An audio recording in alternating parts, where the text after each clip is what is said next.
You are on this very planet that Chukwokika Biama created to his glory. We welcome you to another explosive exposition of the very fraudulent contraption, the very diseased abomination that the British created for the enslavement of the children of light. We have come to destroy. We have come to render asunder. We have come to decimate that very tower of darkness, that very zoological republic, that very cesspit of iniquity and of evil. We have come that the blind may see. We have come that the deaf may hear. We have come that even those who through no fault of theirs, but as a result of having subjected themselves to a very disastrous educational system in the zoo, they have become stupid. Here we have come to enlighten and to educate, without any apologies to anybody, without mincing words, without fear before our enemies, determined and resolute, indestructible, and the precipitous collapse of the zoo is inevitable, absolutely inevitable. The devil may try all it can.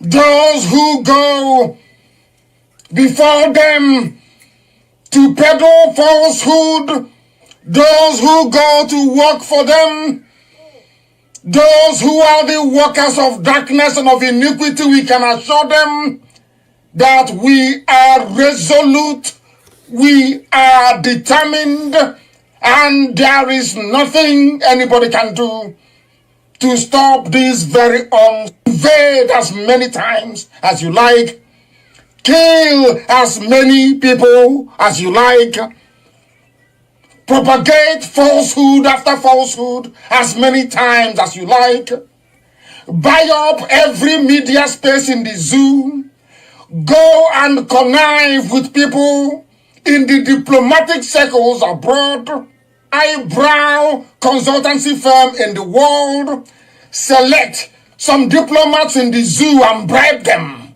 Select those you send to the key countries around the world. None of these things you're doing is capable of stopping us. It doesn't matter what you say. It doesn't matter what you write. It doesn't matter the type of chatter you have behind our backs. All those things you're doing is a complete and utter waste of time, because Biafra must come. There is nothing anybody can do about it. That is why we preach this gospel. That is why we propagate this very message of redemption. That is why Elohim said that Biafra will come. You will not fire a bullet, but Biafra will come. Because Chukwokika has gone before us. And you will hear what will happen to the zoo in weeks and months to come. This is 1 year, 2020. They will never, ever, ever in their lives forget. It does not matter what the enemy does, is irrelevant. Buy over Twitter, buy over Facebook, bribe the British High Commissioner to Nigeria, bribe the US Ambassador to Nigeria, department in America. But there is one thing I want all of us to understand this very evening. We are facing a very formidable array of enemies, both external and within. And we are going to overcome each and every one of these obstacles. That I can assure you.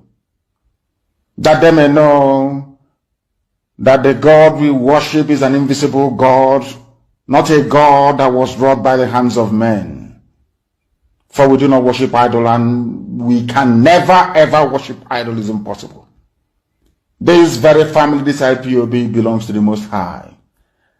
And that is how it's going to be until Biafra comes and beyond to eternity.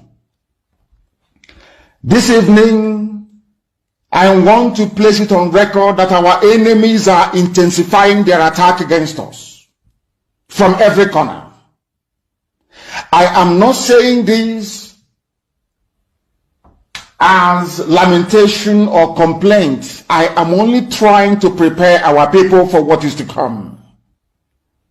You are being prepared for what is to come. The time has come to separate the chaff from the wheat itself. Our march is very, very near. The enemies are trembling, they are quaking, they are doing all they can to try to stop us.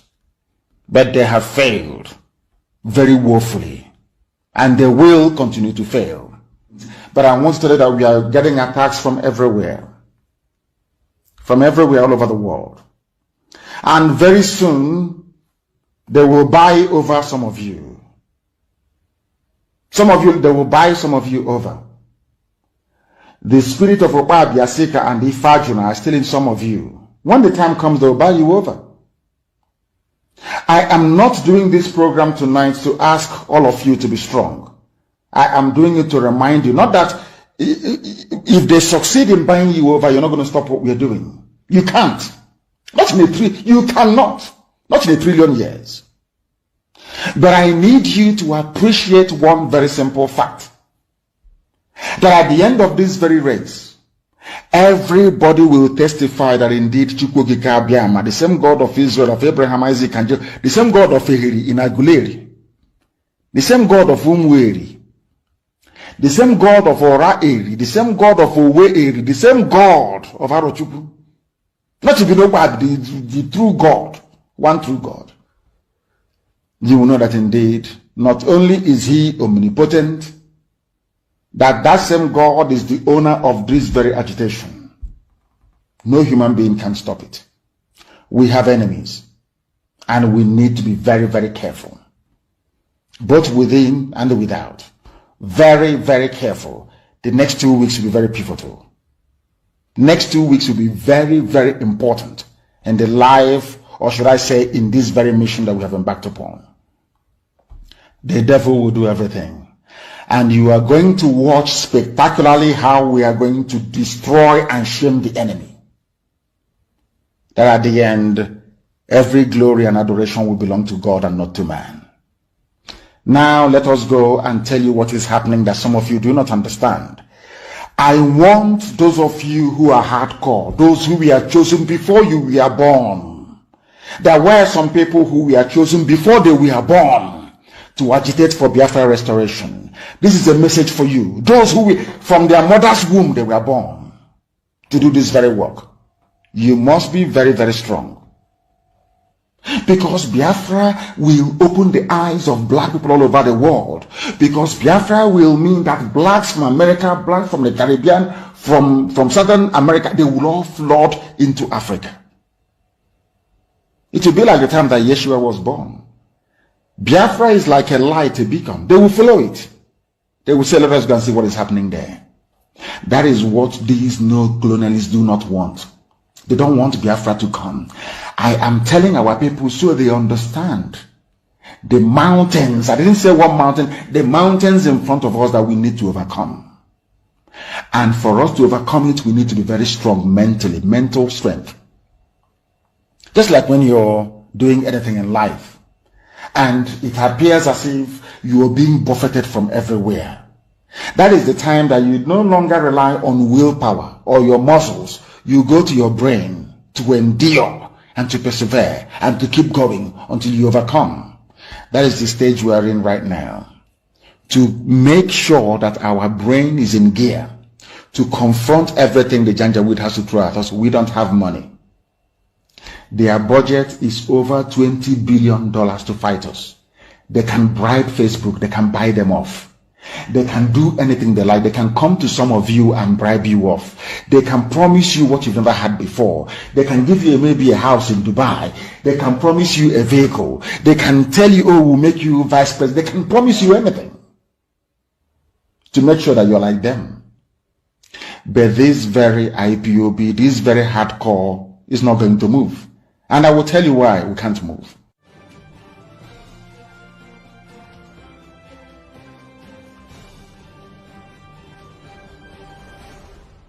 We have tried to live in Nigeria designed by Great Britain and handed to us.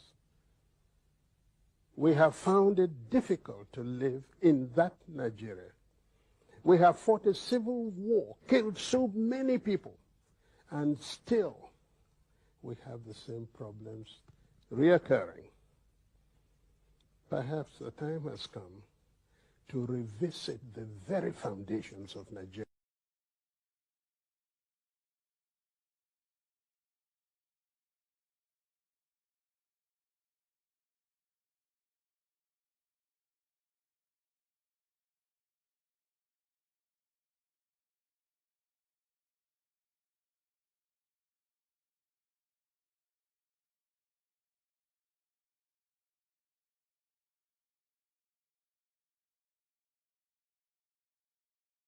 Nigeria is an evil entity.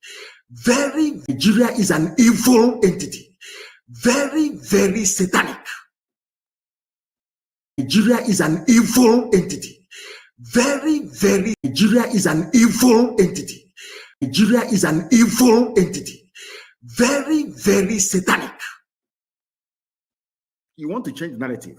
It's IPOB, they're the aggressors. I saw some women, was it yesterday? Give them their Biafra. We don't want to die. Look at murderers calling other people murderers. Can you believe such nonsense? The Fulani leaders, you cannot win. You cannot defeat IPOB. You people were the ones that established many terror organizations in Nigeria in a bid to overwhelm the country and take over the territories for your Fulani people. IPOB became a stumbling block to that very janjaweed expansionist tendency. True or false? Am I lying? You were ruling Nigeria before, doing everything you like, controlling NMPC, controlling the seaport, customs, everywhere you ever. Now, finally, because you felt that you subdued everybody else. Now you can now march on with your foot soldiers into the east because you've taken over Yoruba land, of course. I know that very well. You came and we said, no, you can't come into this land to take it. Come and do your business and go. You said no. Now, because we defeated Miyetti Yala, you now brought in police and army with official uniform, official badge to come and kill people. And I also want to remind Twitter, because they're listening. Twitter, please. Do you know that in the Nigerian army and police, there are terrorists there? Are you aware that Nigeria actively recruited terrorists, killers and murderers and rapists, and gave them army and police uniforms? Are you aware of that? How can anybody, Yoruba journalists, how can you people in your infantile stupidity refer to Nigeria as having an army or Nigeria police? Or where are those terrorists that they conscripted into the Nigerian army and Nigerian police? Where are they? People without shame, where are they? I'm asking you. Fulani, you want to change the narrative? Of course not. They want to put the blame of insecurity in Nigeria on IPOB. Can you believe that? Can you believe these people? Can you believe them? Can you believe these people? And luckily, as God will have it, they are slaughtering themselves in the north. But IPOB securing the east are the ones to be blamed for the insecurity in the east. There is a clip I want everybody to play, please. Who opposed to them opened his mouth and said, I invited the army to come into Olo. There was nothing happening. Fulani, who opposed to them gave Fulani land in Olo to do Ruga, Fulani settlement. And we said no. we drove the Fulani murderers and terrorists away. Hope Uzodinma now invited his friends, his masters from the north, to bring in their army and heavy machinery into Olu to kill us. That was how all these things started. All of you have forgotten. Black people in this UG, black, you have all forgotten the Genesis. The same way that all of you that are blaming Boko Haram is a terrorist group, Boko Haram, what they're doing. But when Nigerian police were busy killing their leader and killing everybody else, all of you were just there drinking Fradununu or doing betting on Chelsea versus Man U or Liverpool versus Man City. Nigeria army and police will go out and commit atrocity upon atrocity. All of you will be there, you keep quiet. Any day, those people out of anger rise up and retaliate.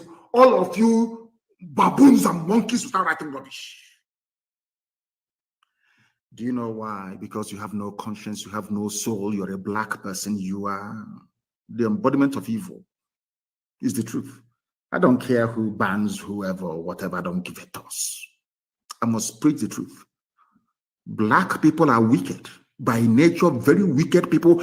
That is why you forget the atrocities that your police and your army always commit. You forget. In a twinkle of an eye, you forget. Our army, our police. Now listen to me very carefully, please. You are blaming ESN. Whereas it is the same Fulani terrorists masquerading as headsmen that are responsible for orchestrating all the insecurity in and around Nigeria. Fulani, you have Boko Haram. Fulani, talking about insecurity in the east. Hey. Whereas 91 people were slaughtered yesterday they were killed yesterday. You have the guts. You people have no shame. You have the guts to stand up and be talking about insecurity in the east. And you're a senator from Kebbi State or Kebbi, whatever they call it. And 91 of your constituents were slaughtered. You didn't see it. You are talking about east. Fulani, who formed Boko Haram. Fulani, who formed ISIS in West Africa province, ISWAP. Fulani, who formed Miyetti Yala. Fulani, who formed Ansaru. Fulani, who formed these headsmen and bandits you claim are foreign. Fulani, who brought out murderers and killers and terrorists from prison and gave them military and police uniforms. It is you people. You have now spread them around the country, causing mayhem, abducting people from schools. These are the same place. Hi, these people there. Ha, Fulani, you think everybody's as stupid as you are? You go, you kidnap students from their schools in the north, you get ransom, you buy more arms, you embolden yourselves. You have the guts to conduct a live press conference talking about insecurity in the East. Don't people have shame? Anyway, you don't. Who are the bandits, or should I say terrorists, taking hostages of school children and demanding ransom? Are they not Miyetti Yala, Miyetti, the chief negotiator? Who are the people destroying farms, raping and killing their victims daily around Nigeria? Fulani. Fulani.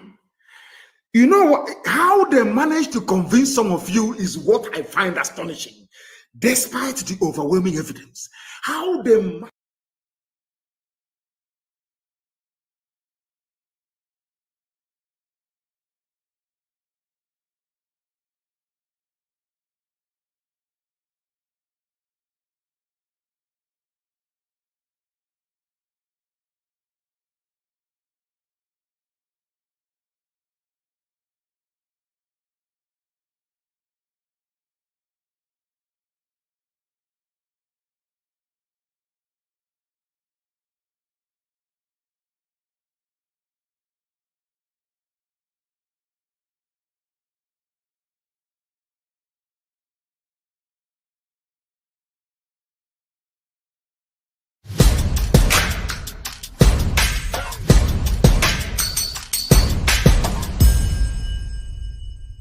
The foundation for the liberation and independence.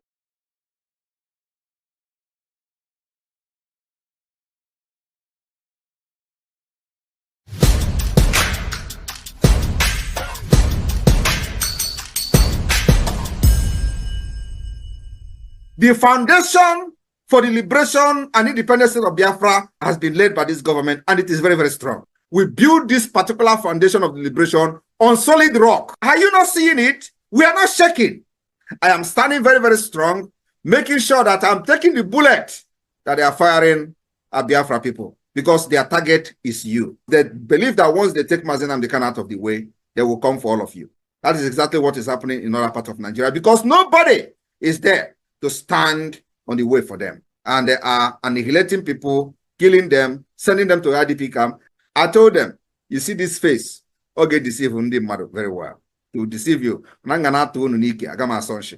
momentum of the Biafra liberation today have necessitated all the discussion you see. Everybody is talking. Release Mazi Nnamdi Kanu. Why are they keeping him? Some of them claim that he was not fighting the way I'm fighting, but you kidnap him. Some of them are now addressing him as a gentleman, but you went and they kidnapped a gentleman.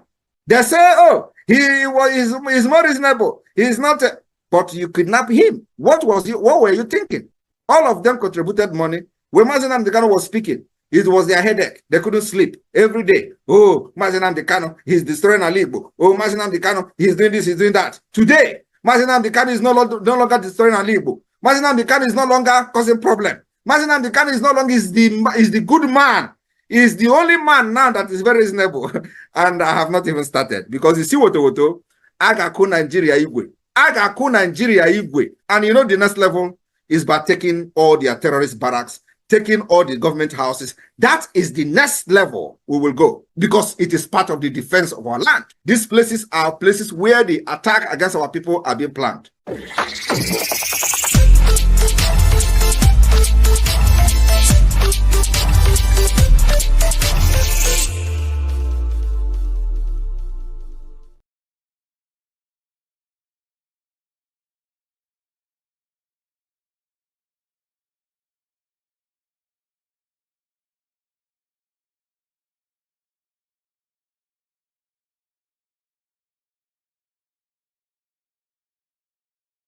Well, what you must know is that Nnamdi Kanu is being held hostage on behalf of the famed unity of Nigeria. That's what it's all about. It's as simple as that. If you mention his name in certain circles, they don't want to hear it because they feel like he threatens the real estate called Nigeria. And his Igbo makes it worse because Nigeria's DNA hates the Igbo for attempting, in the 60s and, towards the end of the 70s, to leave a country they said is no longer favorable to their existence. But I keep saying, and I will repeat here again, is there any Nigerian out there in their majority who has not mentally seceded from Nigeria? Not many. That's why people are living in droves. Each time you get on a plane leaving this country is full, each time it's coming back, probably full too, but it is those who are coming back to pack their things that are coming back. That's the way I describe it.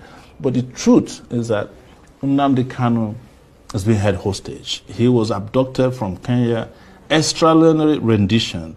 The fact that he's kidnapped from Kenya could not be explained shows that any judicial pronouncement or process after that is null and void. You cannot go and kidnap somebody and bring them before a court. And the courts have made it very clear, even up to the Supreme Court, that he did not jump bail. It was the military that went to his house to kill people, and then he escaped. And now you have brought him back. You ought to respect and restore his bail. That's what I told his lawyers. Why are you applying for bail again? Because the Supreme Court made all the pronouncements except releasing him. And I think it was because they were afraid. And that's why I said he's a hostage to this country. And like you rightly said, there are other people who have made even more egregious pronouncements and fought and carried arms in this country. And you have not treated them the same way because they're not Nnamdi Kanu's, their name don't sound East. And I'm not here to fetish being able. But the reality is that they are not treated fairly. And Nnamdi Kanu is part of the reason why that is clear to everybody. Right. And by the way, I must also reveal here that there are some Igbo elites who are behind this. You know, whenever there's a crime of conspiracy against freedom fighters, there are people inside and outside who are working together. Okay, because we were able to avoid the situation that if it had happened in court today, it would have been a deviation from Section 36 of the Constitution, which guaranteed every Nigerian the right to fair trial. The prosecution was forcing a situation on the court today that trial should continue or should proceed today. But our position was this, which comports with the law, that we have not had any opportunity. We have made this very clear. It is not about having access to our client. We do have access, but our access is monitored, hampered to the point that we are unable to discuss with him within that zone of confidentiality that is guaranteed between a lawyer and his client, and that enhances the defense we shall prepare to properly defend him against charges that carry the death penalty. So our position comports with the law, with Section 36 of the Constitution, that unless fair hearing can be guaranteed, no Nigerian can be subjected to any trial. You can check it out. We're not making it up. Okay, sir, lastly, on 20th May, the court will interpret one way or another. Let's presume, are you ready for any eventualities if it doesn't go the way you want, or what do you wait for the court to go? Well, the attitude of a very good defense counsel is to cross the bridge when it gets to it. So we're not going to speculate. We're not going to preempt the court. We trust that the court will do the right thing when we come back by 28th May. If it doesn't, then we cross that bridge. Thank you very much. Thank you.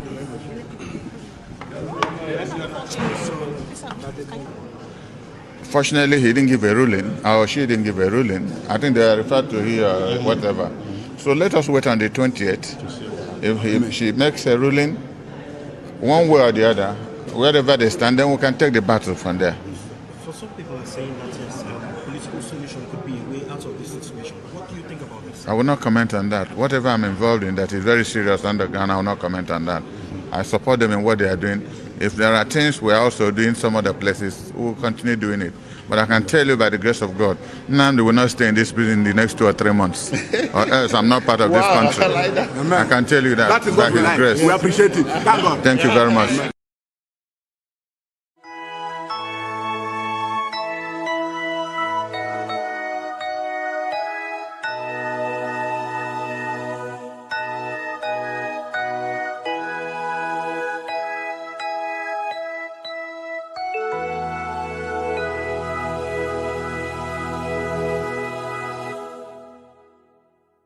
Land of the rising sun.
anyị wee tụle ya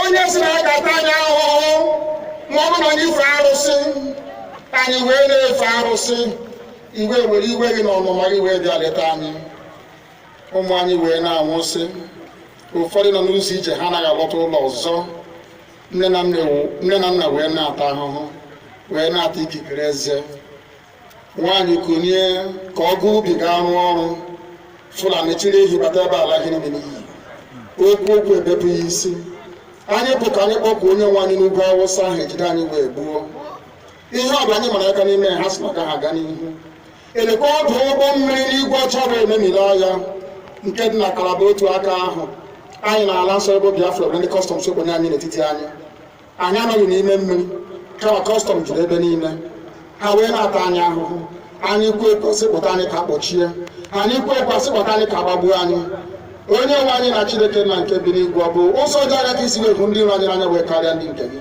akwa anyị bụ ụmụ Chineke akwa ọba aha anyị ka anyị na-aza akwa ọba anyị nwe na-aza ike Chukwu akwa ọba anyị nwe na-aza amara Chineke akwa ọba anyị nwe na-aza Chisom akwa ọba anyị nwe na-aza Chizọba nna nke dị nsọ onye ime eluigwe dịka otu onye obi na anyị bụ ụmụ gị bịa ka iwe zọpụta anyị bịa ka iwe napụta anyị n'aka ajọ ihe bịa ka iwe lụọrọ anyị ọgụ bịa ka iwe tịtụ ozu ọ bụ ọkọwa mgbe emilere Goliat Chineke nna nke igwe ruo ememila Fero sikwa otu a mee ka Fero bụ ọgụzọ n'ihu ụmụ ndị IPOB ka o wee taa akọkọ iguni ọtọ ọzọ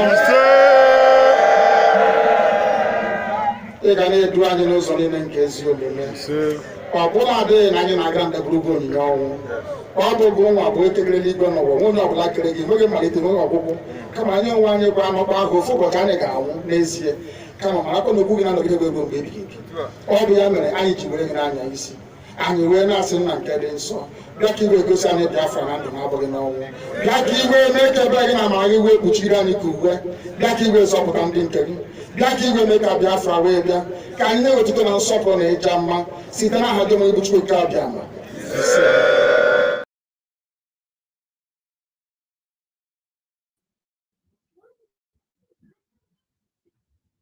ise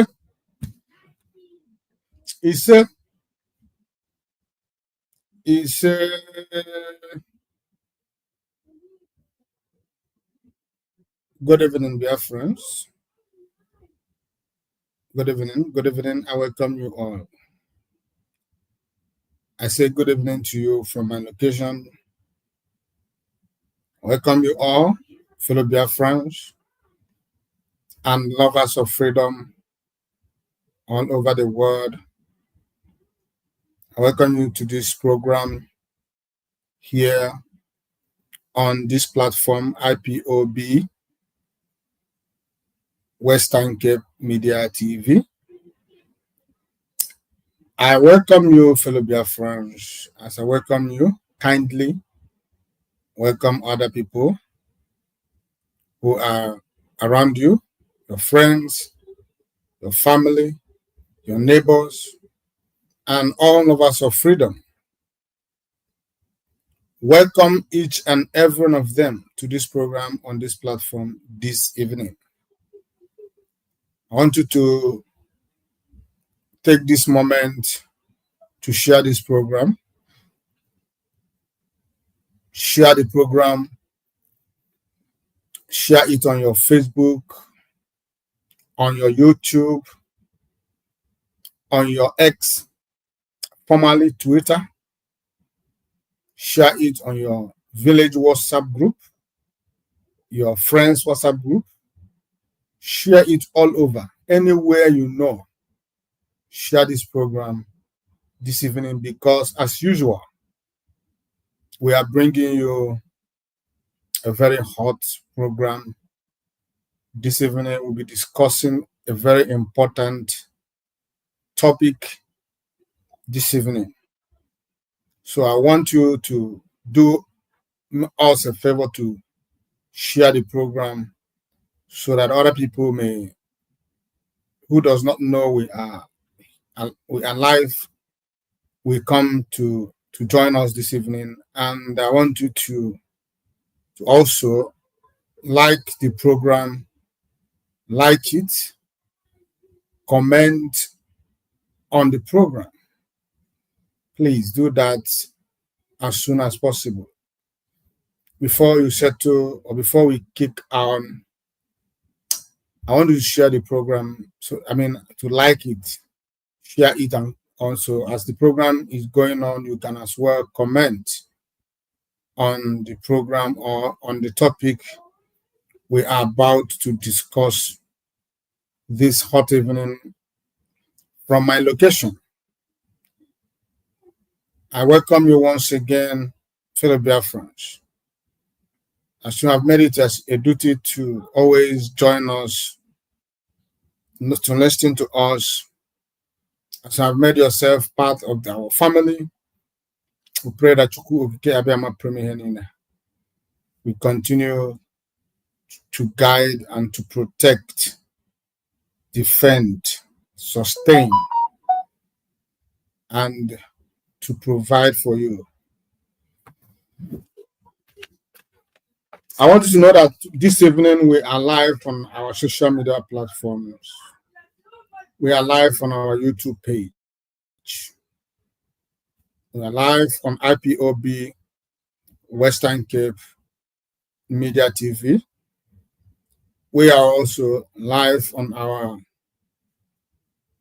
X platform, formerly Twitter, IPOB Western Cape Media TV. We are not. We could not go live on our Facebook this evening because, according to Facebook, someone tries to hack into my account, our Facebook account. So it affected because the account is locked already, is blocked. I have done everything they asked me to do to recover the account, but it is still proving difficult to do. So we are not able to go live on our Facebook this evening, but you can find us on our YouTube and our X platforms. We are live there until we sort that out. Then our Facebook will come back. So I welcome you to this evening. To this program this evening. Though I'm having a very bad network problem this evening, and I know it is affecting the program. I know it is affecting the program, but we must continue. I think I made a very bad choice choosing this this Wi-Fi that I'm using now, but very soon I'm going to change it and get a better Wi-Fi. This Wi-Fi I'm using now is not it at all. So I want you to bear with us, even though we're having network challenges, but I know very soon it will stabilize and things will go on as it's supposed to be. So I welcome you once again. And if this is your first time joining us, this is IPOB Western Cape Media TV. Here we speak nothing but the truth. We are without fear or favor. We are fearless before our enemies. We are not here to represent any individual. We are here to represent and to defend our fatherland, Biafra. Because for us, it is Biafra today, tomorrow, and forever. If you are offended by our resolved, we have no apologies for that. Mazi Nnamdi Kanu is the leader of the indigenous people of Biafra, IPOB, worldwide. And his position is incontestable. IPOB is here to restore Biafra, and we are not going to be swayed until Biafra is restored.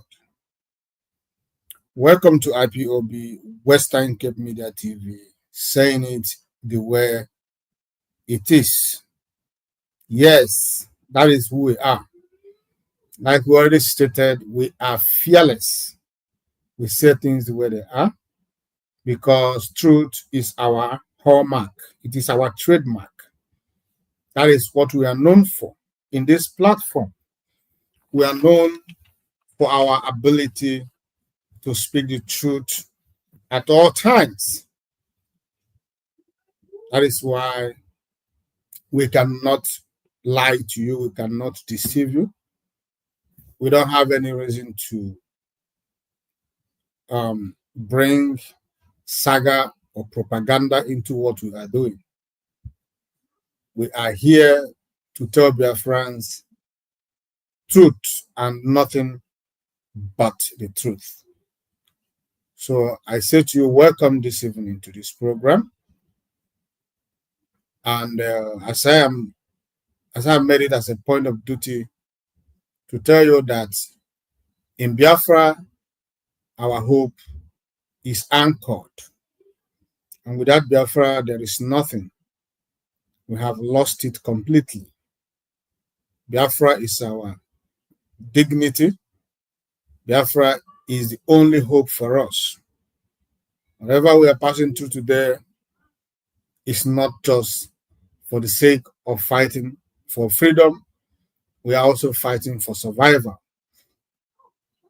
So I welcome you this evening to this program. I bring greetings to you from my coordinator, the coordinator representing Western Cape Zone. His name is Mazino Centennial, the provincial coordinator, IPOB Western Cape. The only man that is doing everything needed. The only man who is resolute, determined that Biafra may be restored. There are those who has sacrificed everything sacrificable for this cause, and he is one of them. Mazino Centennial is the IPOB Western Cape Provincial Coordinator representing Mazi Nnamdi Kanu, and he is representing him very, very well. He's a leader, a believer, a resolute one, for that matter. For he has sacrificed both his wealth, both his time, both his family, both everything he has ever worked for the Biafran cause.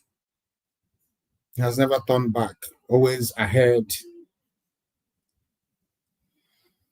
I want you to know that there are other people who are parading themselves as IPOB Western Cape provincial coordinators, those ones created by DOS. They were not created to work for Biafra, rather they were created to work for them, the individuals who created them.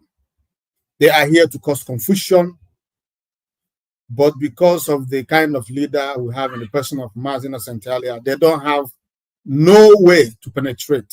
They are being kept at bay. So know about these people. They are not working for the restoration of Biafra. They are not truthful in their dealings. They are not adherents to IPOB code of conduct.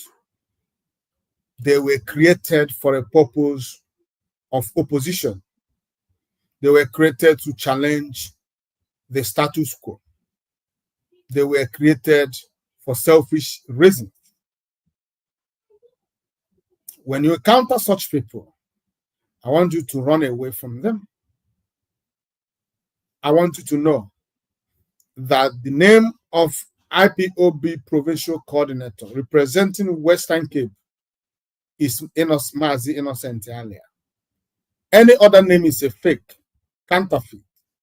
It's a criminal, scammer, and you must disregard if you're truly serious about what we are fighting for. I also bring greetings to you from the executive of IPOB Western Cape Zone.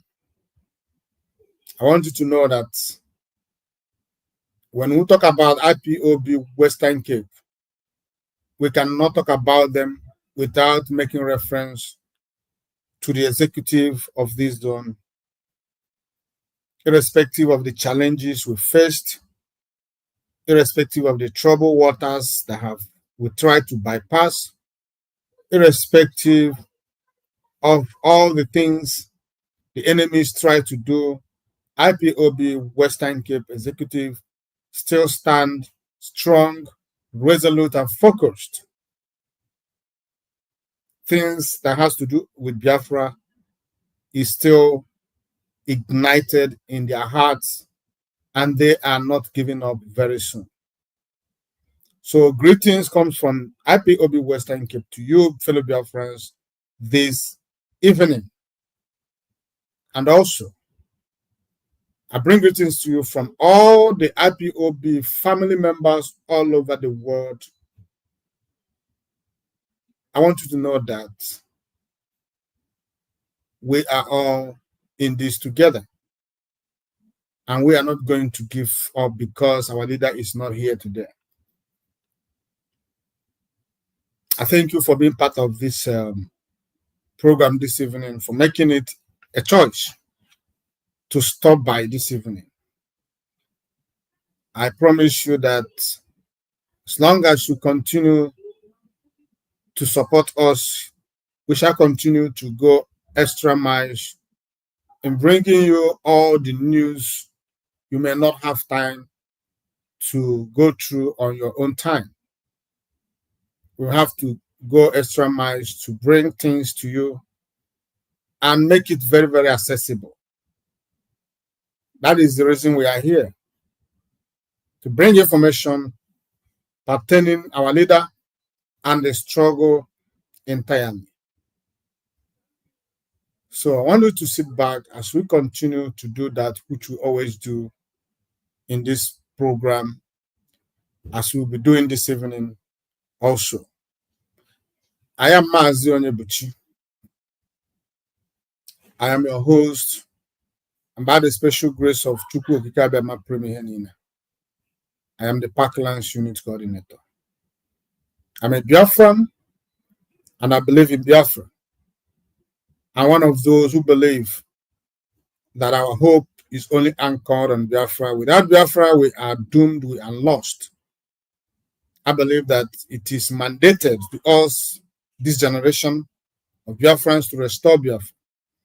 And if we fail to restore Biafra, then we must forget about it.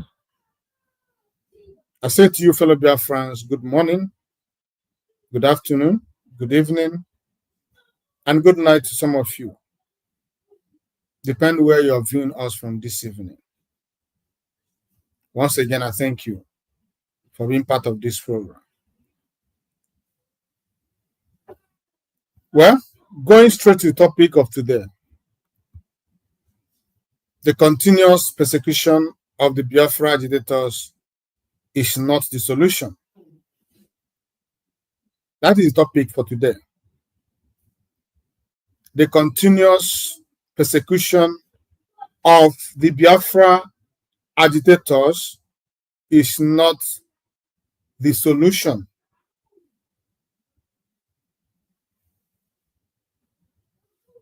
Anybody that always do the same thing all the time but expects a different result is nothing but a fool who does not want to use his senses. If you want a change, you do different things. You can't always use one application expecting to get a different result. And that has always been the problem with Biafra and the people of Biafra. The world at large have mastered the act of subjugation, intimidation, persecution, blackmail against agitators in Africa, and most especially Biafrans. They have been doing this from 1967. The same method, the same pattern, and it has never stopped anything. It has never changed anything.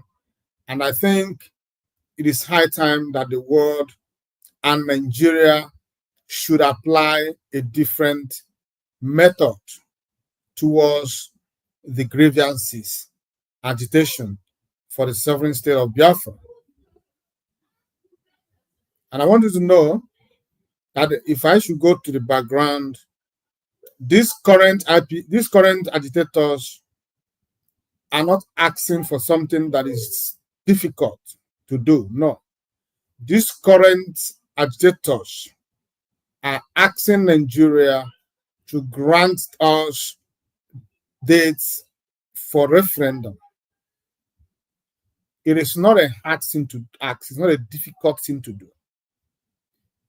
A referendum is a very smooth transition to a new country. If you said you want a referendum, that means you don't want problem. That means you don't want bloodshed. That means you don't want to create enmity. That means you are a democrat. You want things to be done in a democratic way. That is why you ask for a referendum. And as a Democrat, everything you do or you intend to do, you want to achieve it legally. You don't want to witness a shedding of blood of any kind. That is exactly what Martin Nnamdi Kanu and this crop of Biafrans are asking Nigeria and the entire world to do. Give us the right, as it is within our right, to ask for a referendum if we think there is anything we need, and we need them in a democratic way. We don't want to go to war against Nigeria. Ojukwu tried it didn't work. Gowon tried it didn't work. So the only thing that will work is that we come to a round table where we shall discuss how we want things to be done without anybody spiking anybody, without anybody buying anybody. Things should be done smoothly, democratically, and in a very matured way. That is why this Biafrans of today are asking Nigeria to give us a date for referendum. But instead of Nigeria and the world to listen to us, they have resorted to intimidation, subjugation, persecution, blackmailing, and all manner of weapons against us. And what I'm saying this evening is, it is not the solution to this problem. Because Biafra is an ideology already. It resonates in us. It is not something you can stop or kill with bullets, with guns and bullets. No. You cannot bomb it out of us. You cannot blackmail it out of us. It is an ideology which every Biafra has already caught up with. Every Biafra you see today wished and is wishing that Biafra is restored. Even those in politics, they wish that Biafra could be restored. But the problem is that they don't have the boss to acknowledge publicly that this is what they desire. So it is an ideology which transcends from generation to generation. And until it is granted, it will continue to, go from transit from one person to another, from one generation to another. So what I'm asking the world, why I'm bringing in the world into this topic when when I'm talking about to let Biafra go, why am I bringing the world to it today? Like before, I would say I would restrict it to Nigeria. We have come to find out that the problem of Biafra is not just Nigeria. Nigeria is just a detour. Nigeria is just a toy in the hands of the neo-colonists. There are those who doesn't want Africa to rise. There are those who doesn't want any country in Africa to show leadership. There are those who said that Africa must be kept in dark for them to continue to milk Africa, to continue to use African wealth to build their countries, to make their economy stronger and stronger. While they are progressing, Africa is impoverishing, is being impoverished. Therefore, they have determined that no African nation will amount to something. And they know that the only country that will defy them, the only country that will stand and challenge them is Biafra. That is why we said in Biafra, Africa dies. And some people do not understand. In Biafra, Africa dies. Until Biafra is restored to lead Africa, no African country will stand up to do anything meaningful. It will continue to be what it is today. So the problem of Biafra is not just Nigeria. Nigeria is being used as an instrument to hold Biafra down. But those who are behind what is happening to Biafra are more than Nigeria. I have said it before that Nigeria does not have what it takes to keep Biafra. They do not have it. Think about 1967, when Nigeria declared war against Biafra, without nothing, without no gun, with a very minimal experienced trained soldiers. Biafra was able to stand for complete 3 years, fighting not just against Nigeria, but the British, the Russians, the Egyptians, and the other countries. And Biafra was able to wage war against these countries for complete 3 years. They wouldn't have succeeded if not for the blockade, if not for the hunger, if not for the kwashoko that was, taking our children away from us. So I said it is not, Nigeria does not have the capacity, the capability to stop Biafra from exiting. It is those who have those external forces, those external countries, those countries that are standing behind Nigeria. Those countries are the problem, not Nigeria. And Nigeria knows what I'm talking about.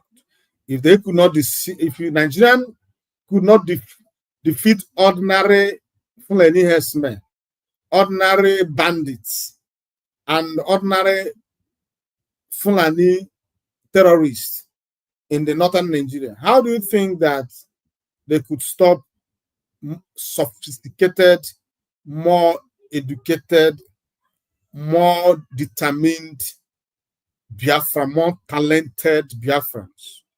It's not possible. So we are asking Nigeria and those standing behind them to think about these things, that the continuous persecution of the agitators, Biafra agitators, could not provide any solution.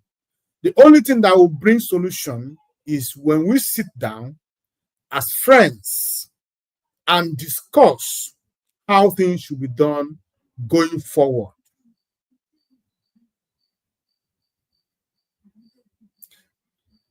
So why am I saying these things? Why did I make this choice of topic this evening? There is what I made it. There's something I said about Biafra.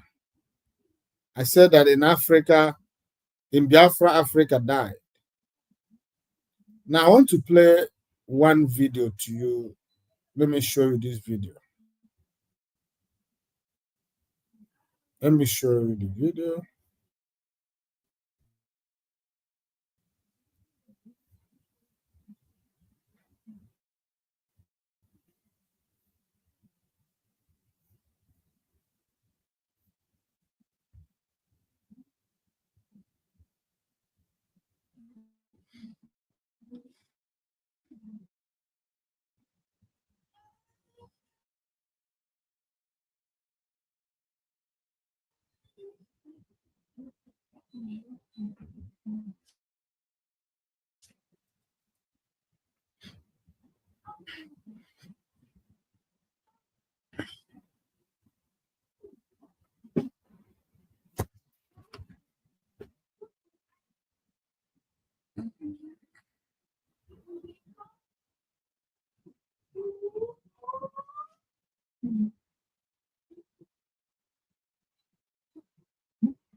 All right. I'm going to put it to you, and you may be offended, but I doubt it.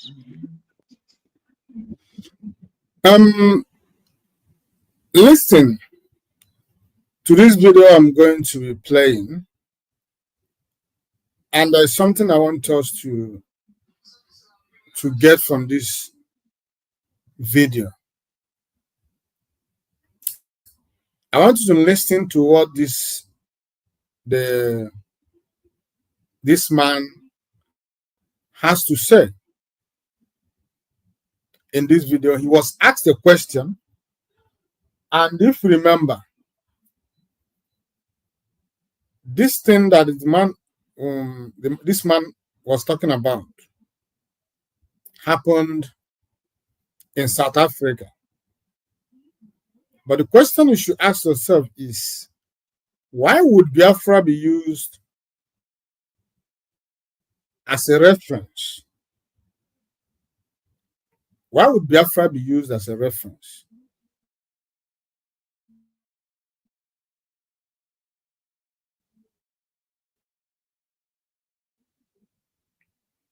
This is South Africa. How many miles away? Biafra as to make as a reference to whatever he was talking about. There was reason why he used Biafra. So I want you to listen. And this man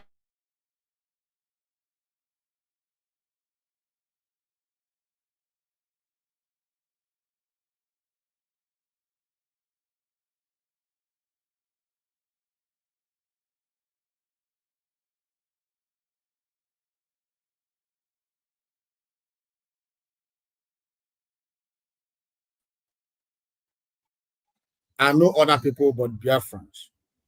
So I want you to listen to this man and hear what he has to say. From what you're saying, you are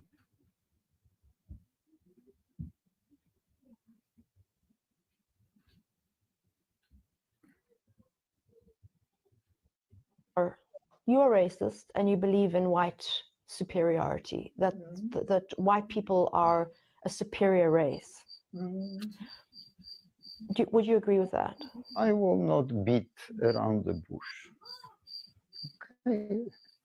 I agree because it's proven that this man, the interviewer, thrown a question to this man. By the way, this man is a Polish citizen. He lived in South Africa during the days of apartheid rule. Chris Harley was a notable fighting against apartheid government. And this man you are looking at assassinated him. So after the apartheid fell, he was arrested. So he was arrested and sentenced to serve life in prison. So now this man you are looking at, after serving the life imprisonment, he was released. So when he was released, South African government decided to deport him back to his original country, which is Poland. So this man now is in Poland, but this ENCA is South African news media. So they decided to interview him to know why he did what he did. Now, this man is a racist and he is proud to be one. He prides himself as unrepentant racist. He is one of those who believe that the whites are superior race, that blacks are not human enough. So this woman asked him a question. So let me return it back. So now I gave you the background. Can able to know what I'm talking about?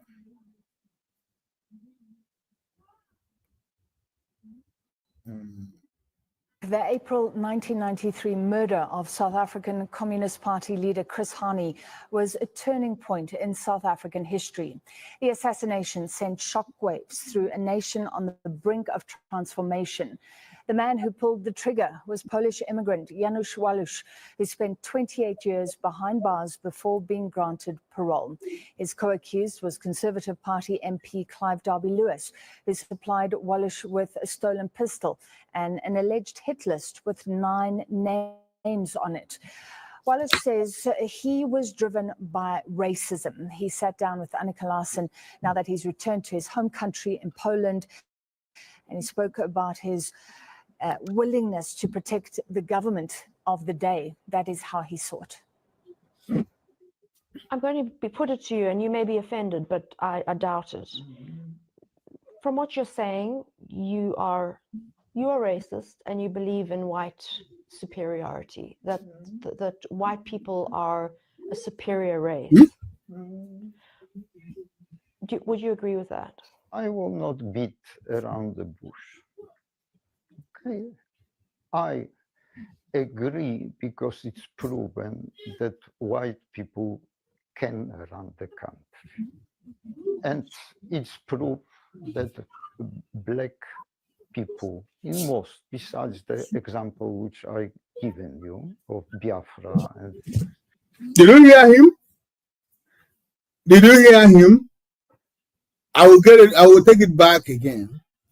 The question he is trying to tell you that yes, he believes in the superiority of the white over black, and the part of the reason he arrived to this conclusion being that the black people are unable to rule themselves. Now, according to him, he already talked about Biafra. Now, why did the question you should ask yourself, why would this man use Biafra as a reference as people who could not rule themselves, when it is completely fallacy? Biafra could rule themselves. It was just that Biafra was not given the opportunity to rule themselves. They were stopped by the countries, about several countries of the world. But he chose, do you know the reason? I will tell you why. Let me continue. Let me take it back a bit.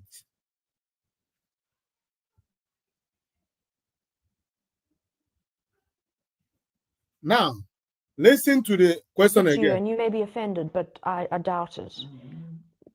From what you're saying, you are racist and you believe in white superiority, that white people are a superior race. Would you agree with that? I will not beat around the bush. Okay. I agree because it's proven that white people can run the country. And it's proof that black people in most, besides the example which I given you of Biafra and things, they generally come to that. They haven't got capacity, and you hear it more and more from black people themselves. If you call it superiority, doesn't mean that you have to right to oppress them in any way. And I don't take the not having voting rights oppression. So you didn't think black people should have the right to vote? They should right to vote in their homelands. The full interview to air on Sunday.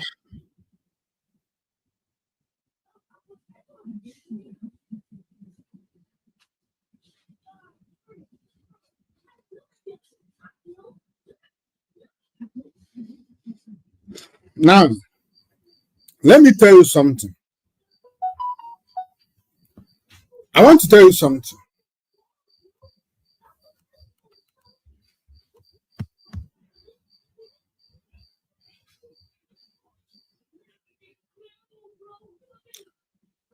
I want to tell you something. This man,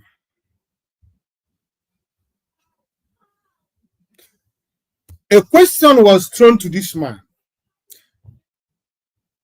in South about what transpired in South Africa and why he is racist. He started to answer. He said, okay, I am not apologetic about my stance, and I'm not going to beat around the bush. Whites are superior to black because the black are unable to rule themselves. Take, for instance, Biafra. He used Biafra as one of those countries that are unable to rule themselves.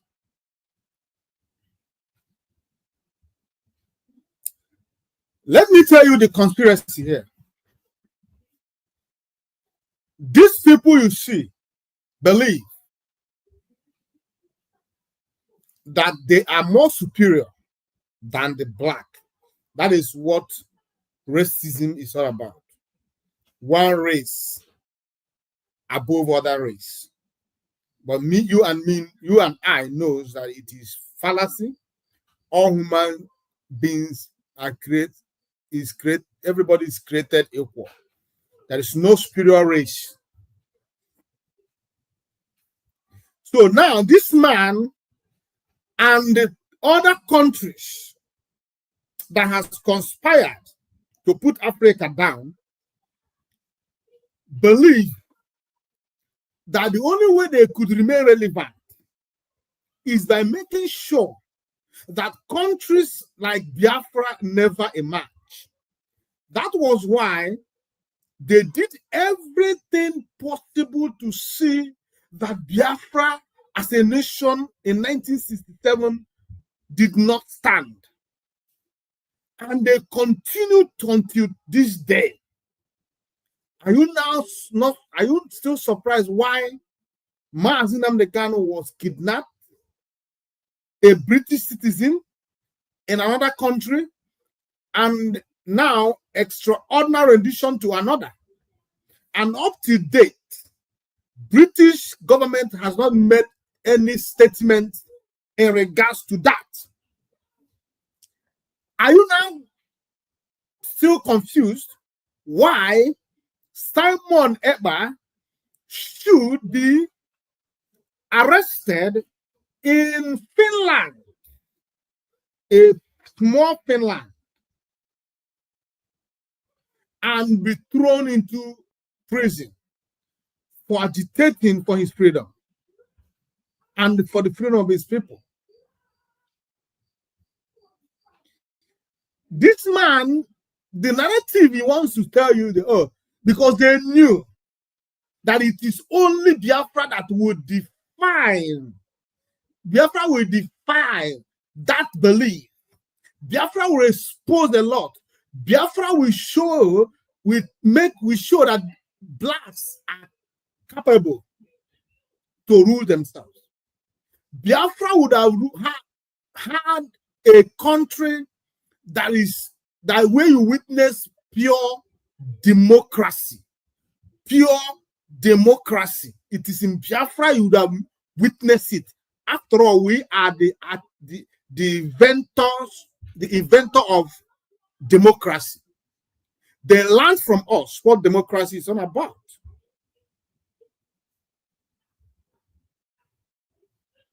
They knew that it runs in our vein. That is why they conspired together to make sure that Biafra collapsed. That is why he's able to use Biafra as a reference. Biafra only existed for 3 years. He left other countries that surrendered them, like Zambia, like Zimbabwe, like Mozambique, and so on and so forth. Those countries that already had recognition, those countries that already existed and still exist completely, fully as a nation, we shouldn't use Biafra. Biafra was declared and war ensued, which made the country did not collapse because they could not rule themselves. The country collapsed because there was conspiracy. They fought to exterminate the entirety of the people of Biafra. That was the reason Biafra failed. Not because Biafra could not rule themselves. They knew that in Biafra, Africa dies. That is why he was able to use Biafra as a reference. For you to say, oh, Biafra only existed for 3 years and it collapsed. Oh, yes, he's right. Africans could not rule themselves.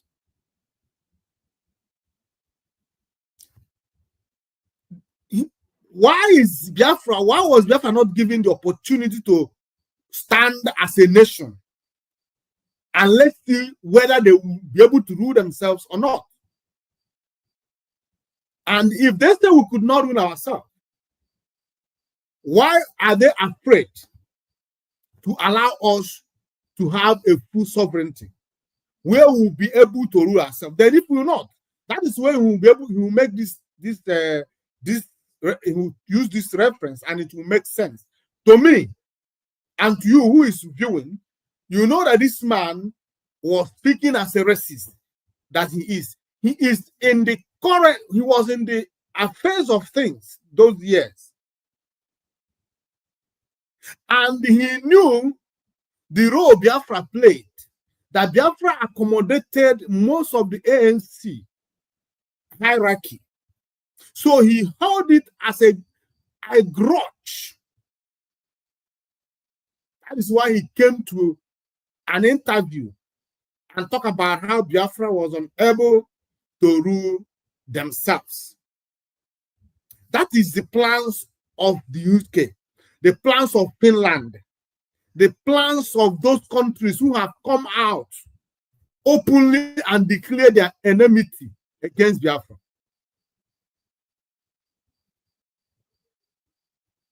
They want you to see, to believe that you will not be able to stand as a country, you will be able to rule yourself.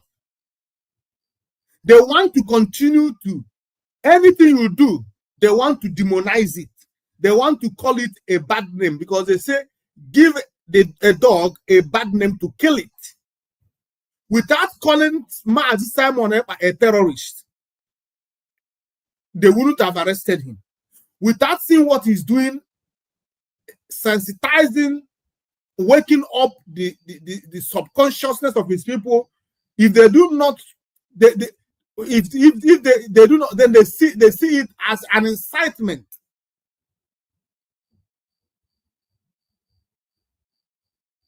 They see what someone was doing on social media as an incitement. But what you will know, and you and I know that now, Finland, even Finland today, they have a history of their independence. They have history how they fought a brutal war before they gained independence from Russia. Now, I want to ask them, if their ancestors fought for their countries with everything in them, why are they seeing those who are replicating, who learned from their history, why are they seeing it as act of terrorism, act of incitement, and why are they seeing it, calling it different kinds of names in order for them to subdue, to stop those who are fighting for their freedom? I heard somebody say, no, don't talk about Finland. Don't talk anything against Finland. Is a corrupt country. The government of Finland has proven that they are a corrupt country. What you see Finland doing to Biafrans, to Mazi today, they did it to one individual from, I think, Sierra Leone or somewhere in the past. That was how the man ran away when the government of Sierra Leone was threatening to silence him. He ran away and ran to Finland. Instead of Finland, after granting him asylum, instead of Finland to protect him, Finland arrested him and threw him into jail. He spent 2 good years in Finnish jail, prison. After they have investigated and found out that, oh, this man was innocent, they freed him. The man sued them and they paid him. Just like what they're doing to today. They arrested him and put him in jail and gave 6 months to investigate him. while he's in jail.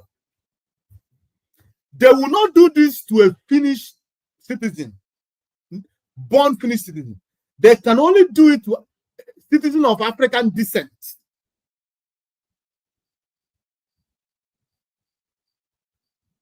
So Finnish government is a corrupt government. Finnish government, do you think all this poor, look at Finland, a snow-ridden country, a country that is not even up to one state in Nigeria, but they are very comfortable. They do not have anything, but they are living comfortably. Where do you think they are getting the money they are using, or whatever they are using to run their country? They are stealing from Africa.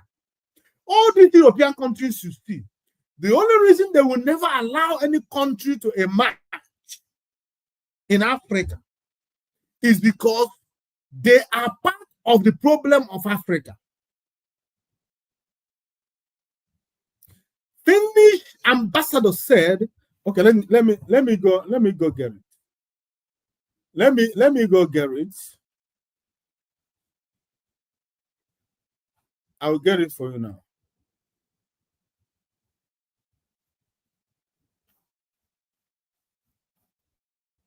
Let me show you what happened.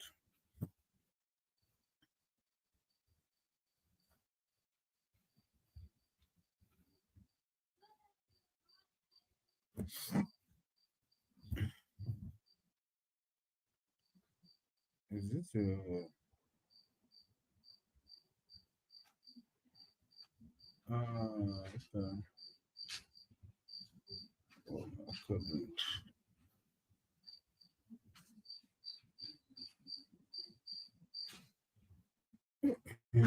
Facebook.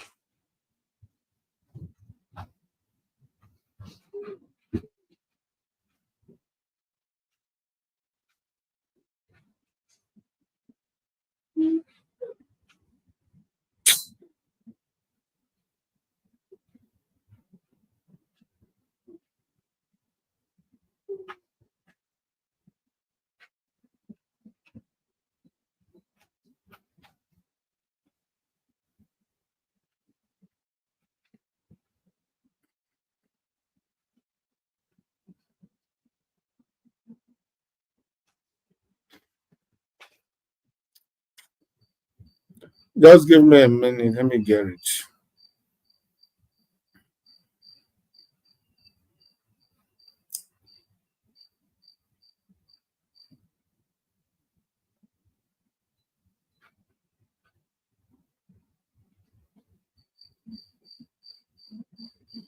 Now, let me read something to you. Biafra activist Mr. Simon Eba, second in command, Dr. Ngozi Orabeze, has claimed that Finland and Nigeria are in a secret bargain to frustrate Biafra actualization. Orabeze disclosed this in a statement on Thursday, accusing the Finnish government of deliberately prolonging the detention of Eba. According to her, the arrest of Eba was an unlawful ploy to physically, mentally, and psychologically frustrate him to drop Biafra agitation. Orabeze called for the immediate release of Eba while the investigation of his alleged offenses continues in line with the European Union treaties. There was a purported bargain between Finland and the Nigerian government to silence the voice of Biafran citizens led by Simon Eba. The Finland government long continued detention of its citizen Simon Eba while investigation is ongoing for a purported terrorism act complaint from Nigeria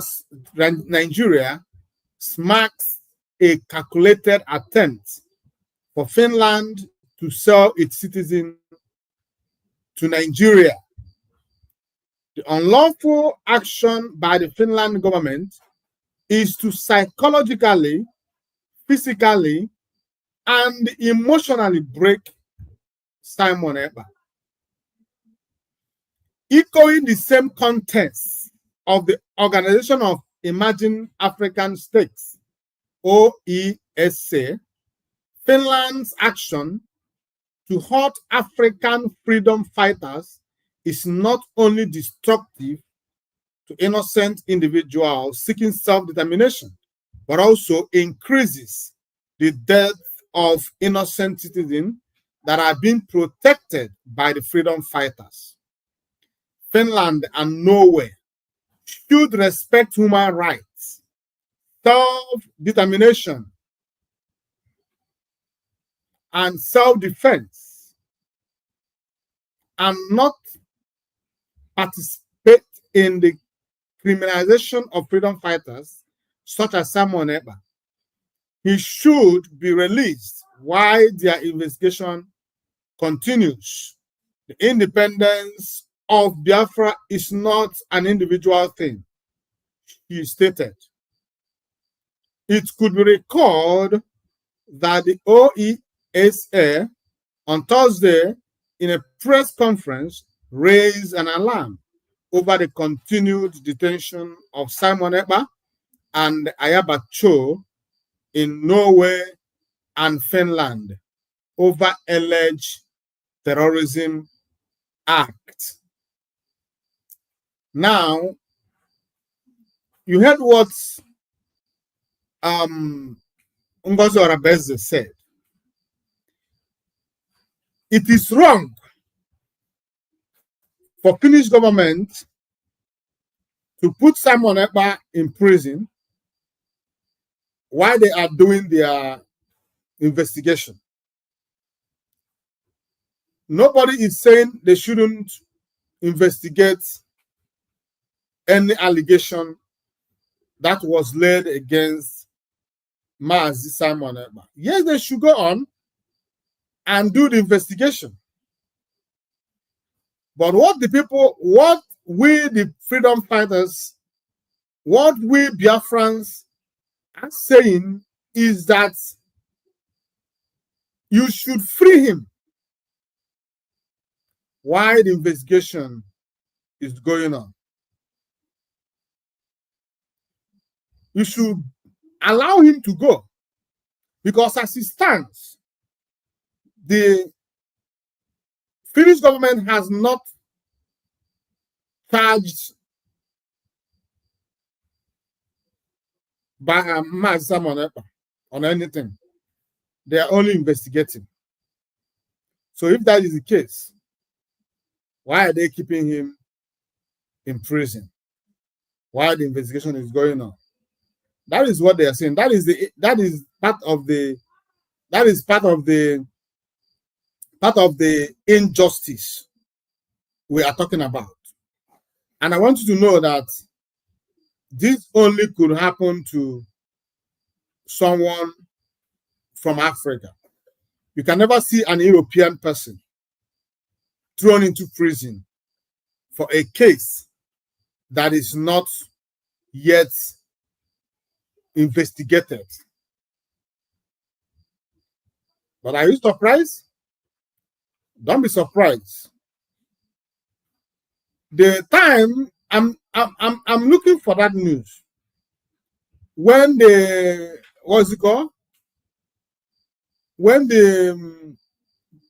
Finnish ambassador visited President Tinubu in Nigeria, because I think they have new Finnish ambassador to Nigeria. So when she went to visit Buhari, something happened. She made one remarkable statement when Buhari was, when Tinubu was thanking them for helping them to arrest Simon Eber. So when the woman was talking, she said something.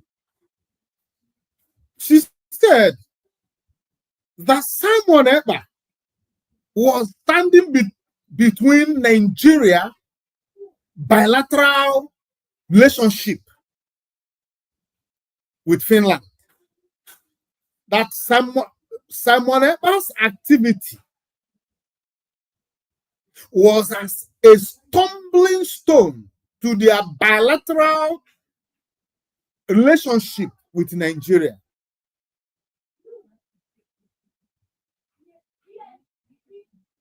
That was from the mouth of the what's it called? From the mouth of the Finnish ambassador to Nigeria. So what you should ask yourself is, why is the activities of a freedom fighter affecting the bilateral relationship with Nigeria and Finland? And if what Simon Eber was doing is right, why would Finland care if Nigeria frowns at his activities or not? I think that before now, each and every one of us sees and hold Finland as a country where human rights is protected.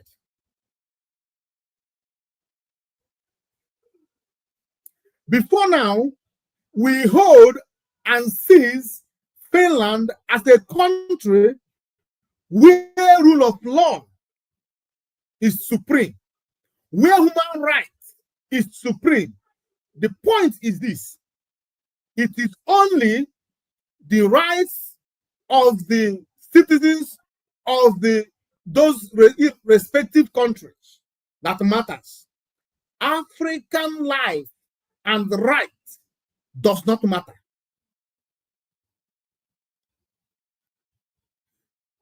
The rates, the government of Africa, most especially the Nigerian government and Cameroonian government, the rate in which they use hard-handedness to try to intimidate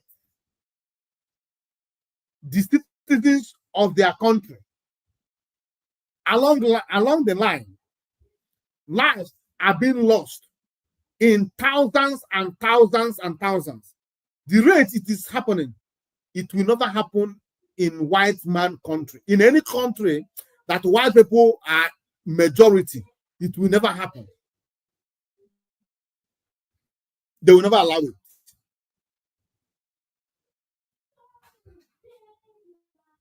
Take, for instance, Ukraine and Russia. Take, for instance, Ukraine and Russia. They are doing everything, fighting tooth and nail to see that the war stops, that it is settled, that the lives that are being lost stop, that infrastructures that are being destroyed stops, because it is a white man country. But when it comes to black nations, they do not care. And why would they care? After all, Africa is a continent. We have countries in Africa who should stand up against the citizens of Africa. We have AU. What is the need? What is the usefulness of AU? What is AU doing about the instant massacre of the citizens of Africa, children of Africa?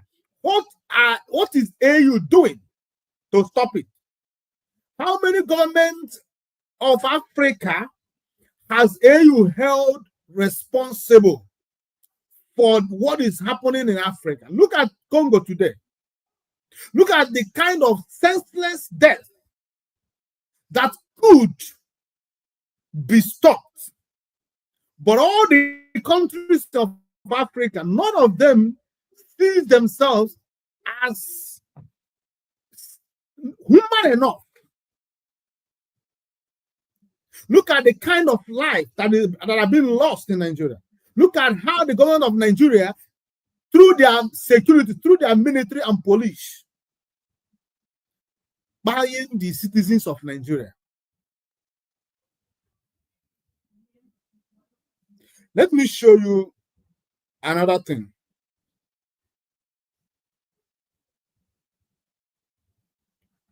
You know, Tinubu is celebrating the arrest of Simon Ekpa. And that is why, for the first time, he used his mouth and talked about it.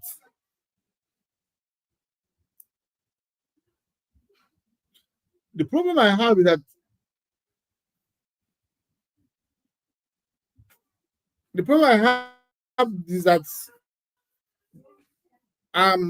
all the links I have was directly to Facebook. I didn't remember that that Facebook account. Okay, let me see. Let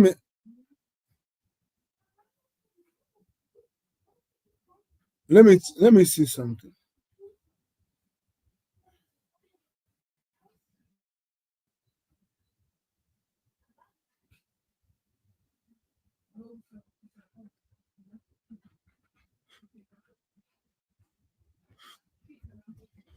So while I'm waiting for this news to come up, what am I saying is that Finland have proven that they are not to be trusted. Finland has sold Biafra, sold Simon Ekpa for their selfish interest.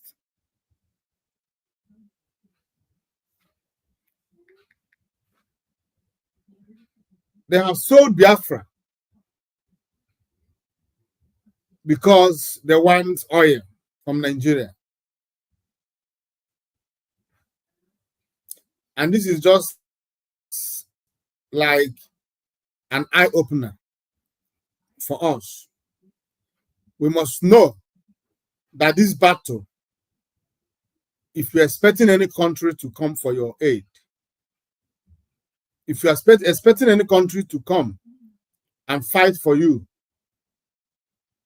you are not serious. Those who are betraying Biafra, those who are betraying what we are doing, I want you to know that if you are waiting for anybody to do this thing for you, you are wasting your time, because it will never. All these foreign countries, all these white countries, none of them is willing to stand up for you. You have to stand up for yourself. We need unity. We need to unite, speak in one voice, make a request, stand by it for Nigerian government and those people who has decided to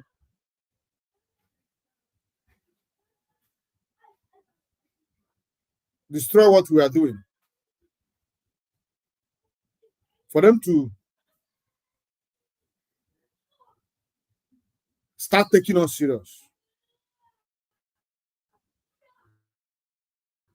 Because as it is today, they don't take us serious.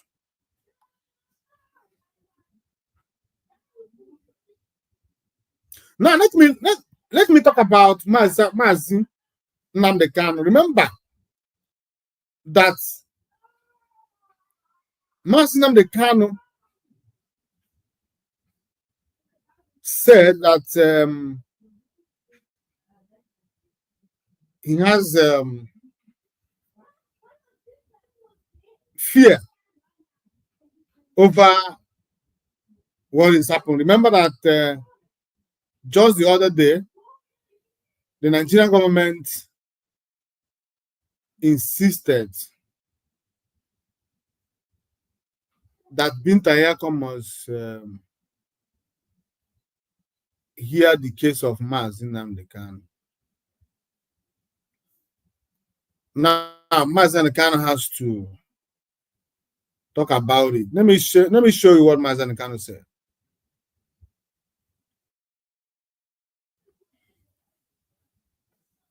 The third leader of the indigenous people of Biafra, IPOB, Mazi Nnamdi Kanu, has stated that he is not expecting favorable judgment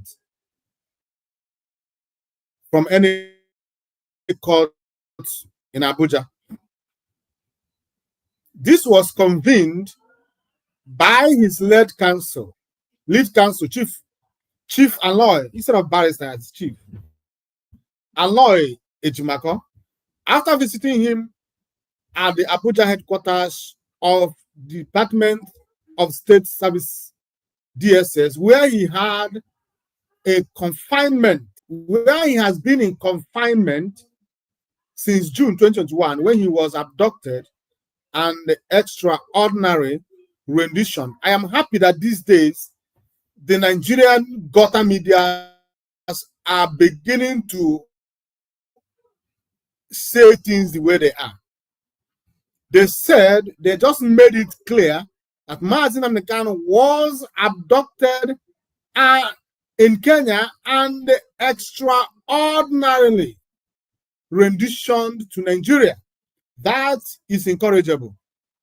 I continue. According to Ejimako, the IPOB leader expressed frustration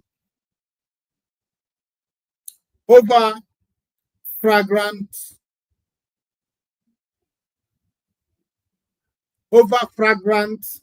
disregard for due process and the rule of law in the handling of this matter.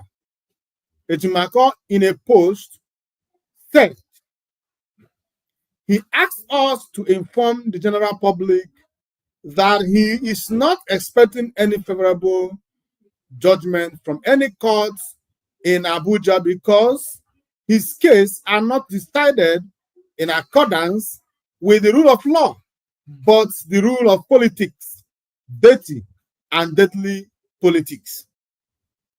The way and manner the laws are applied to him are not in conformity with the written laws of Nigeria or the pertinent international laws. The way and manner the laws, those benefiting from insecurity are the ones deciding what negative decisions to deliver, because if justice were to be done, the well-orchestrated and heavily funded attacks and demonization of his person and his lofty mission would no longer resonate with the public. Onyendu Mazi Nnamdi Kanu urged the public to read all court decisions and judgments pertaining to him and IPOB to understand that what the law says is not what is being done. He insists that this trial is a sham designed to destroy truth and justice.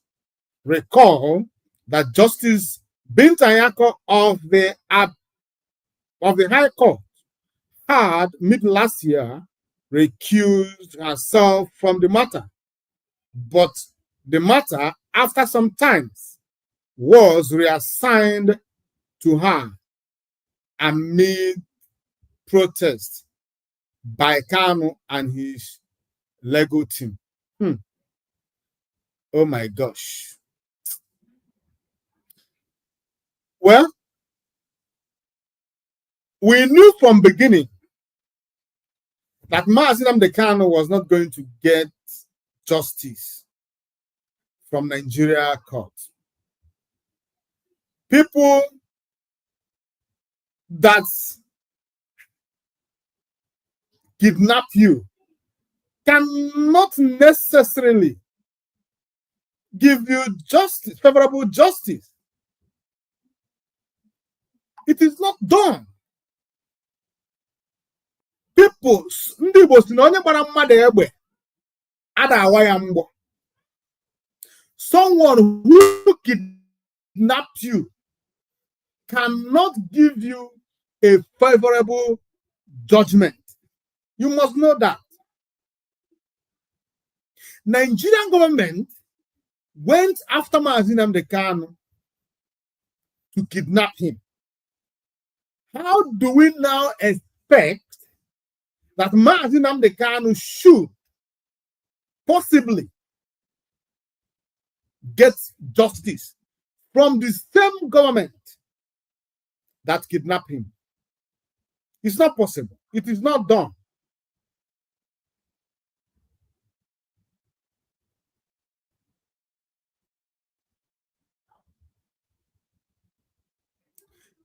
Mazi Nnamdi Kanu has come to understand that what they are doing to him is not something you could, by any means, expect something positive to come from it.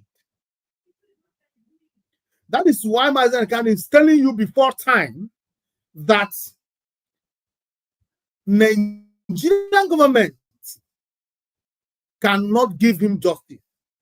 No court in Abuja could give him justice because they all are in this mission together. The only thing they want to do is to see him being sidelined completely, or another thing they want him to do is to denounce Biafra. That is the only hope for him. That is the only way he could gain his freedom. If only he can denounce Biafra. Immediately he denounced Biafra, just like Wazirike did, and the rest of them did. Now, only then will they listen to him. But until then, we are keeping you here. Even the insecurity that is going on in our land today, Mazi Nnamdi Kanu have come out to tell you that those behind those insecurity does not want him to come out. He does not want him to be released. Because immediately that he is released, the insecurity they created dies a natural death. And whatever they wanted, or rather they are gaining from the insecurity, stops automatically. They do not want that.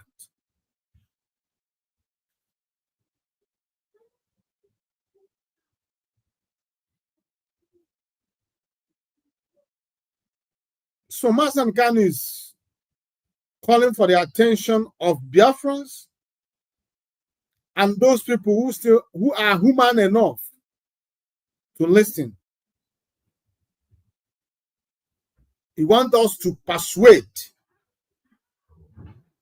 that the right thing be done. A judge that recused herself is being reassigned into the same case she recused herself. If you think what we are doing is a joke, I don't know. They want to put us in a state where we will not have any right to speak. They want to put fear in us.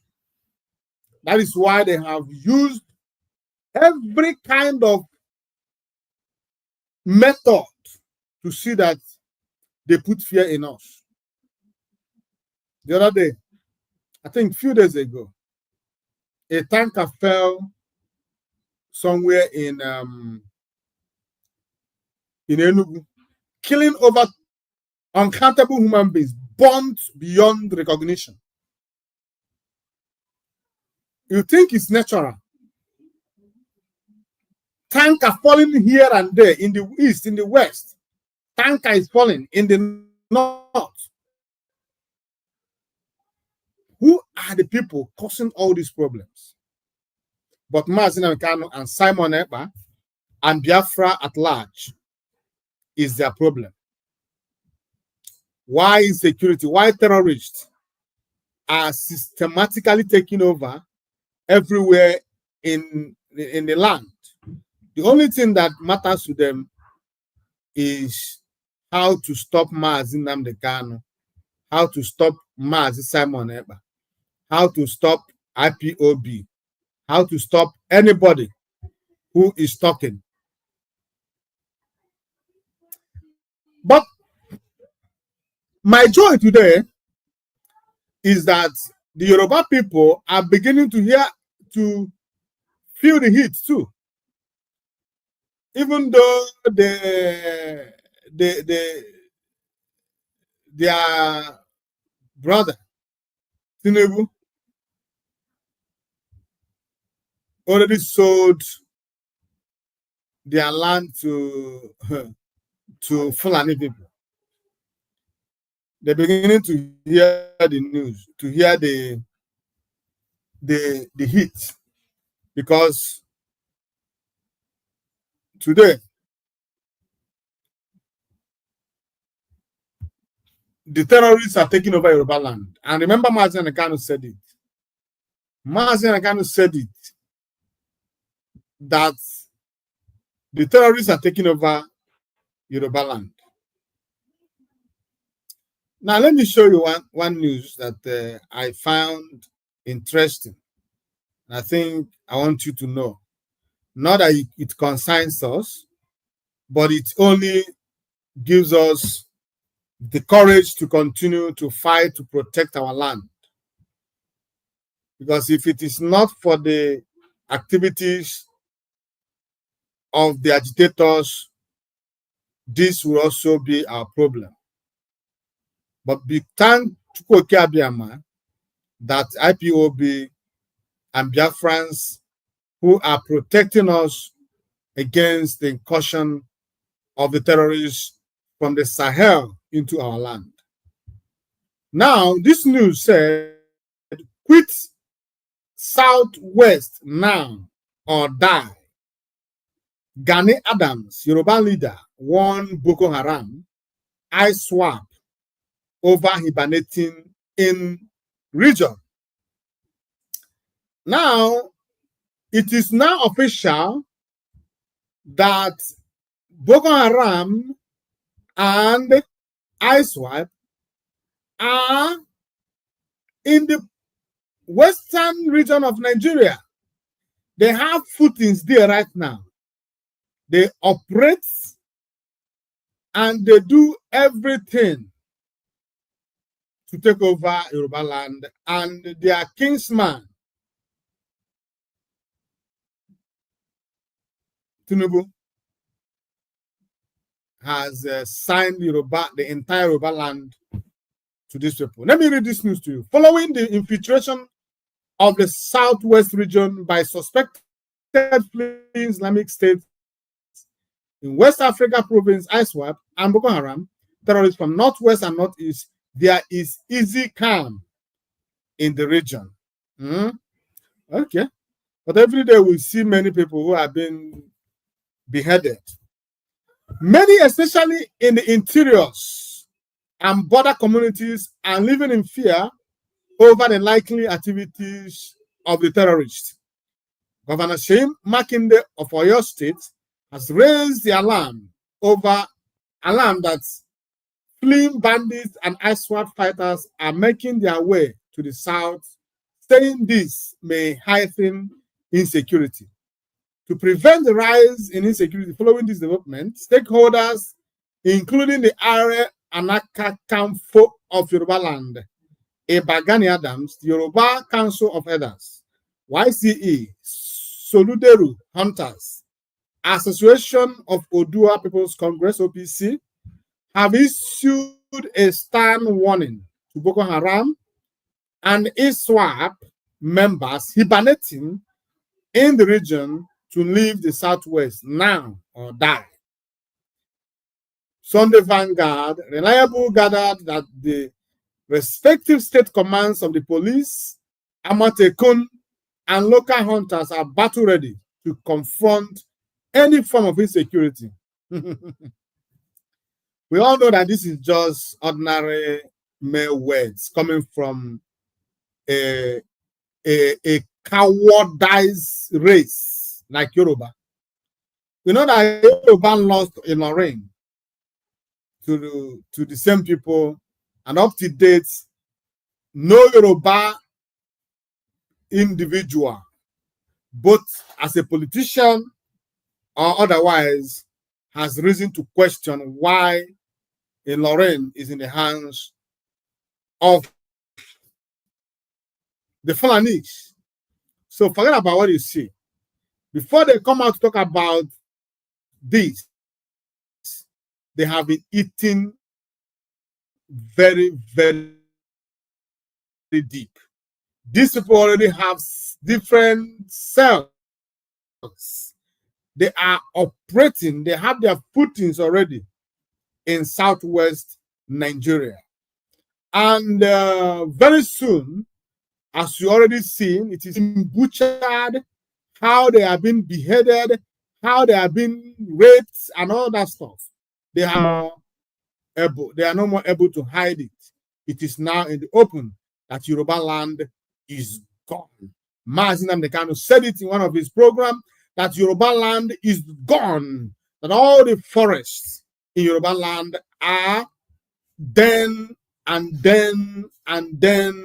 of terrorists, parading themselves as Fulani herdsmen. Now, let me read to you what Gani Adams says. Gani Adams, who admitted that Boko Haram and its wife fighters are hibernating in the Southwest, accused miners of hiding the terrorists. Adam revealed that the Yoruba Generalissimo, countless letters have been written to Southwest governors on the need for collaboration, adding that all has fell on deaf ears. Remember what I said? It has been a process. It has been happening. It has been going on for years. That is why he told you that countless letters have been written to their governors. These governors, just like the governors in the eastern region, are all complicit in these things that you see going on. They all has taken money to sell the land. They all has taken money to sell the people. So before you talk about the governors, you must understand that they are all in it together. So before Gani Adams and the rest of the Yoruba people come out to talk about it, knowing that it is now out of hand, they could not handle it anymore. Don't worry about those empty words coming from people like them. They are cowards in that land of Yoruba. No Yoruba man is brave enough to confront their peers. Therefore, we are not moved by their empty words of threat. But let me continue. The Are Onakakamfo of Yoruba land said, we are worried over the influx of Boko Haram fighters in the Southwest. We have discussed at the Are in council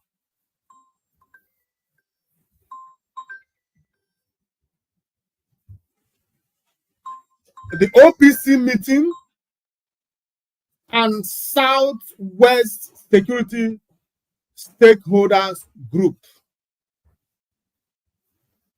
The influx of Northerners in Ilesha and the Ile-Ife is because of the mining activities going on there.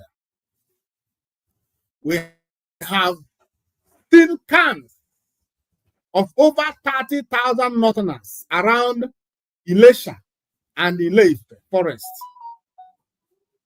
They have created villages around there, but there are no Yoruba people living there. Did you hear it? Just like it happened in Kwara State, in Lorraine. It is happening in Ile-Ife and Ilesha, wherever those places are in Yoruba land. Now, over 30,000 Fulanis, they already built a village. Do you know what is 30,000? Let me read it again. We have seen camps of over 30,000 Northerners around Ilesha and the Ile-Ife forest. They have created villages around there, but there are no Yoruba people living there. You see it? Unfortunately, most of the communities in Ilesha have been overrun by these mining activities. It is easy for the miners to hide Boko Haram and ISWAP members. We have an influx of ISWAP members in the southwest. Are you hearing what I'm hearing now? This man is telling you that Ilesha is gone. Ile-Ife is gone. It has, just like in Lorraine, fallen into the hands of these people. Are you telling me that Yoruba people we know has the capacity to evict over 30,000 Northerners who have already built a village in Yoruba land? He continued, I have written to the governors that I am ready to cooperate with them on the security of Yoruba land. All hands must be on deck and security matters. It is unfortunate that our political class play politics with the security of their states. We don't have the intention to take the state from the governors, and that is why we call it synergy. Since I spoke about it in January 2024, nothing has been done by the governors. As the Are Kakamfo of Yoruba land, the traditional defense minister, according to the history of Yoruba land, I have to be given a role. I cannot force myself on the governors, but if they don't give me a task, it will be difficult for me. And if I try to do it, I will be intruding on governance. It can cause me problems. That is why I am being careful. You see that this man is not ready to fight for his people. I wrote letters last year to all the governors, but there was no reply. If they don't respond, we will continue to do the little we can underneath, but history will judge all of us, just like it is judging you people in Ilorin today. Anyway, you see terrorists, it is always about mineral resources. They scare the people away and cause a crisis in the area. We have the structure, the assets, and some of the best brains who can be helpful to the Southwest. As far as I'm concerned, the ball is left in the court of the governors to do the needful.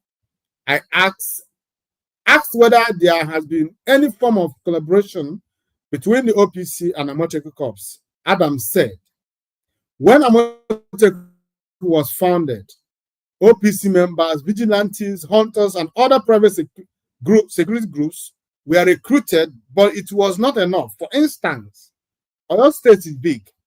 You can say 1,000 Amotekun Corps can cover such a vast state. They will need like 30,000 personnel.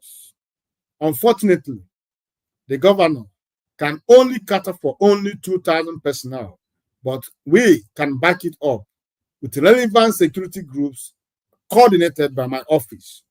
If you say I should not take charge, I will step back. But mind you, I always do something behind the scene, spiritual work on securing Yoruba land, because I don't want the issue to go out of hand. Even if I do some behind the scenes spiritual work and I am involved in strategy, I can't continue going. It is quite a bit. Just all I want you to know is that Yoruba land is gone. Just like the days of Ilorin, before Ilorin fell into the hands of Fulanis. Today, another Yoruba state, community has fallen to the hands of Fulanis. But do you know what beats my imagination? When you go to the social media,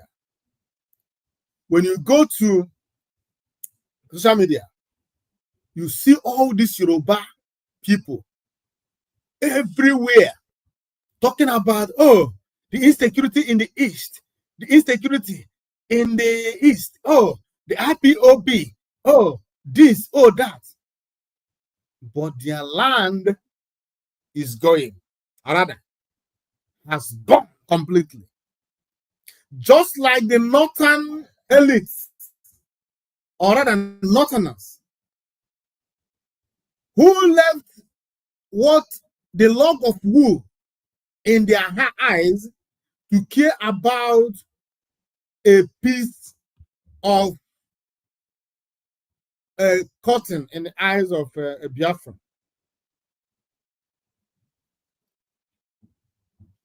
Every day by day, we hear stories and stories about how the terrorists in the north are kidnapping, ransacking villages, kidnapping male and females, taking ransoms and buying those they could buy and all other stuff.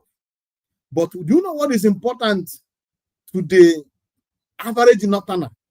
Is the insecurity in the southeast. All of them focus on insecurity. Oh, the insecurity in Biafra. Oh, IPOB. Oh, the insecurity. But their land is gone. Completely gone. When you see a Yoruba person talking about, oh, IPOB are kidnapping, IPOB are buying Biafrans, oh, they are kidnapping Biafrans, you think that their land is safe. Their lands, both the north and the west, are gone. More serious. What you see today happening in the southeast is just like a nothing compared to silent disappearances. Am I talking about the coal mining going on in Yoruba land? It has become a pandemic. Coal mining is just like a trade, a booming trade in Yoruba land today. Every day people are being caught with human skull in Yoruba land. Who are those people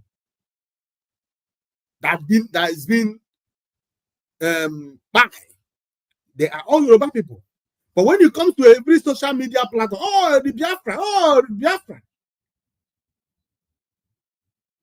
But why they continue to try to sabotage us? We are waxing stronger.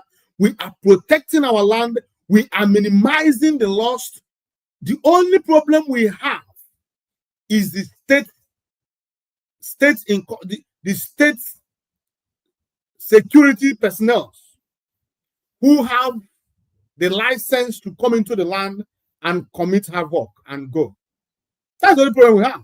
All these terrorists, herdsmen, and all the unknown gunmen you see, they are nothing. They can't operate without those. You ask yourself, at least, we know that in Yoruba land, the level of checkpoint in Yoruba land is nothing to write home about. Same thing the not. But when it comes to our land, where there is checkpoints in every one kilometer, you ask yourself, so why are we talking about insecurity in such a place? looking at the kind, the level, the number of checkpoints in our land. So if we have such checkpoints, why do we now have to compete with those who does not have checkpoints in their land? Why do we have to compete with the level of insecurity? It's for you to know that states are involved. States are the sponsors of this insecurity going on in our land. And how one of the way they could sustain this is by making sure that Mazi Nnamdi Kanu is not released. Because like we said, immediately Mazi Nnamdi Kanu is released, we will know those who are criminals and those who are Biafran agitators. But they do not want to release Mazi Nnamdi Kanu.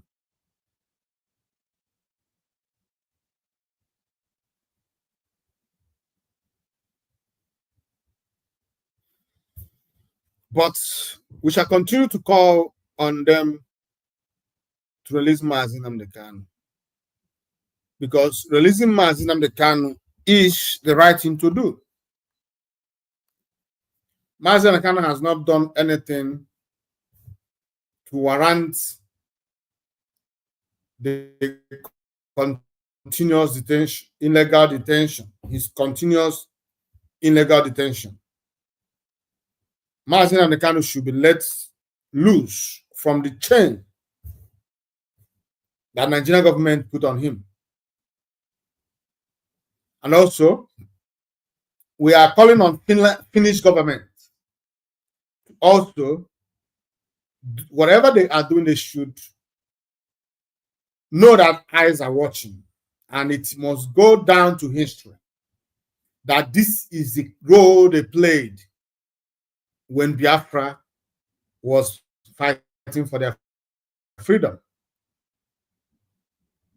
This present Finnish government did not look back at the history of Finnish government, the past Finnish government in Biafra. The relationship we used to have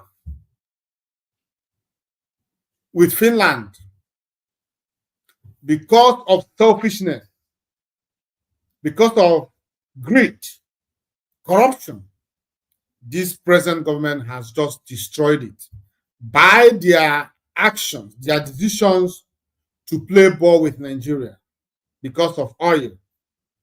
Because of oil. We have oil, for goodness sake, in Biafra land. Those oil you are going for today, it is in Biafra land that they are getting it from. So if you are wise, I'm talking to Finnish government, they should have negotiated with Biafran, with Simon Ekpa about this oil. And immediately Biafra is restored. If they want oil, they should come and get it. This oil, all of them are willing to wipe out the entire Biafran because of it. It's nothing.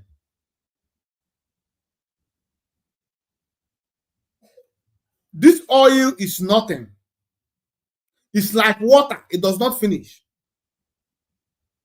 Instead of you to protect and defend human rights as you always pride yourself, decided to sell that to ordinary oil. But we are calling them today to think twice. Why their investigation is going on, we're not asking them not to investigate. But all we want the Finnish government to do, as you are investigating Simon Ekpa, also investigate Nigerian government, their activities in the land. Also investigate to ascertain the number of damages that they have caused in Biafra land. You can allow Simon Ekpa to be in his house, going about his business, while you are busy investigating whatever you are investigating. At least when you are true, you cannot say, okay, we have something against you. Come and explain. That is when we shall be. But for now, Finland government must leave my Simon Ekpa.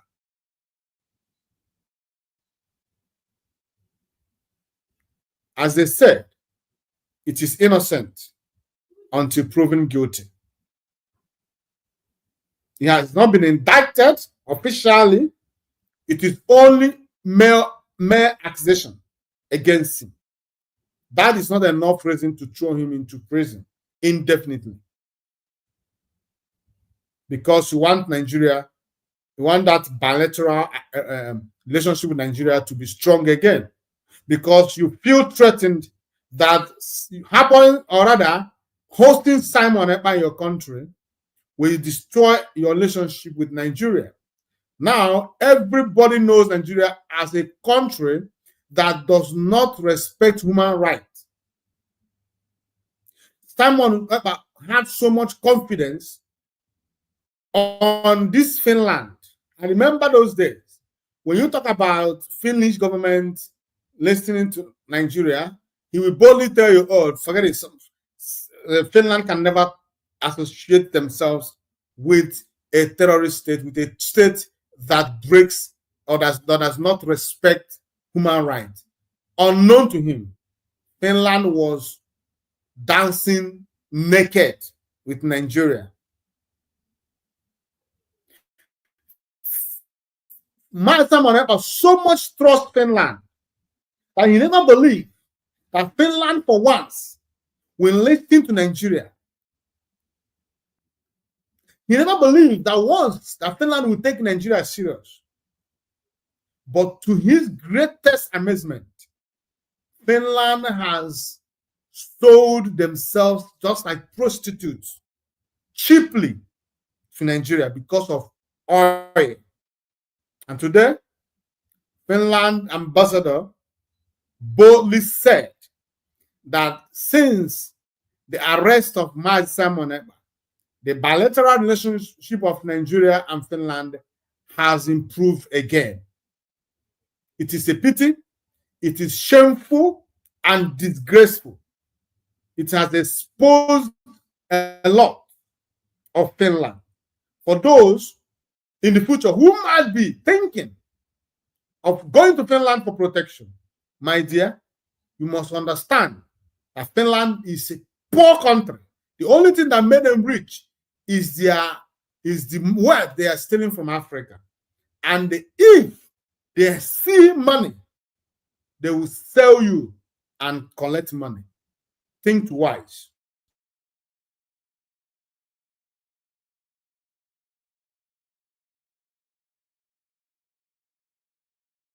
That I am telling you this evening.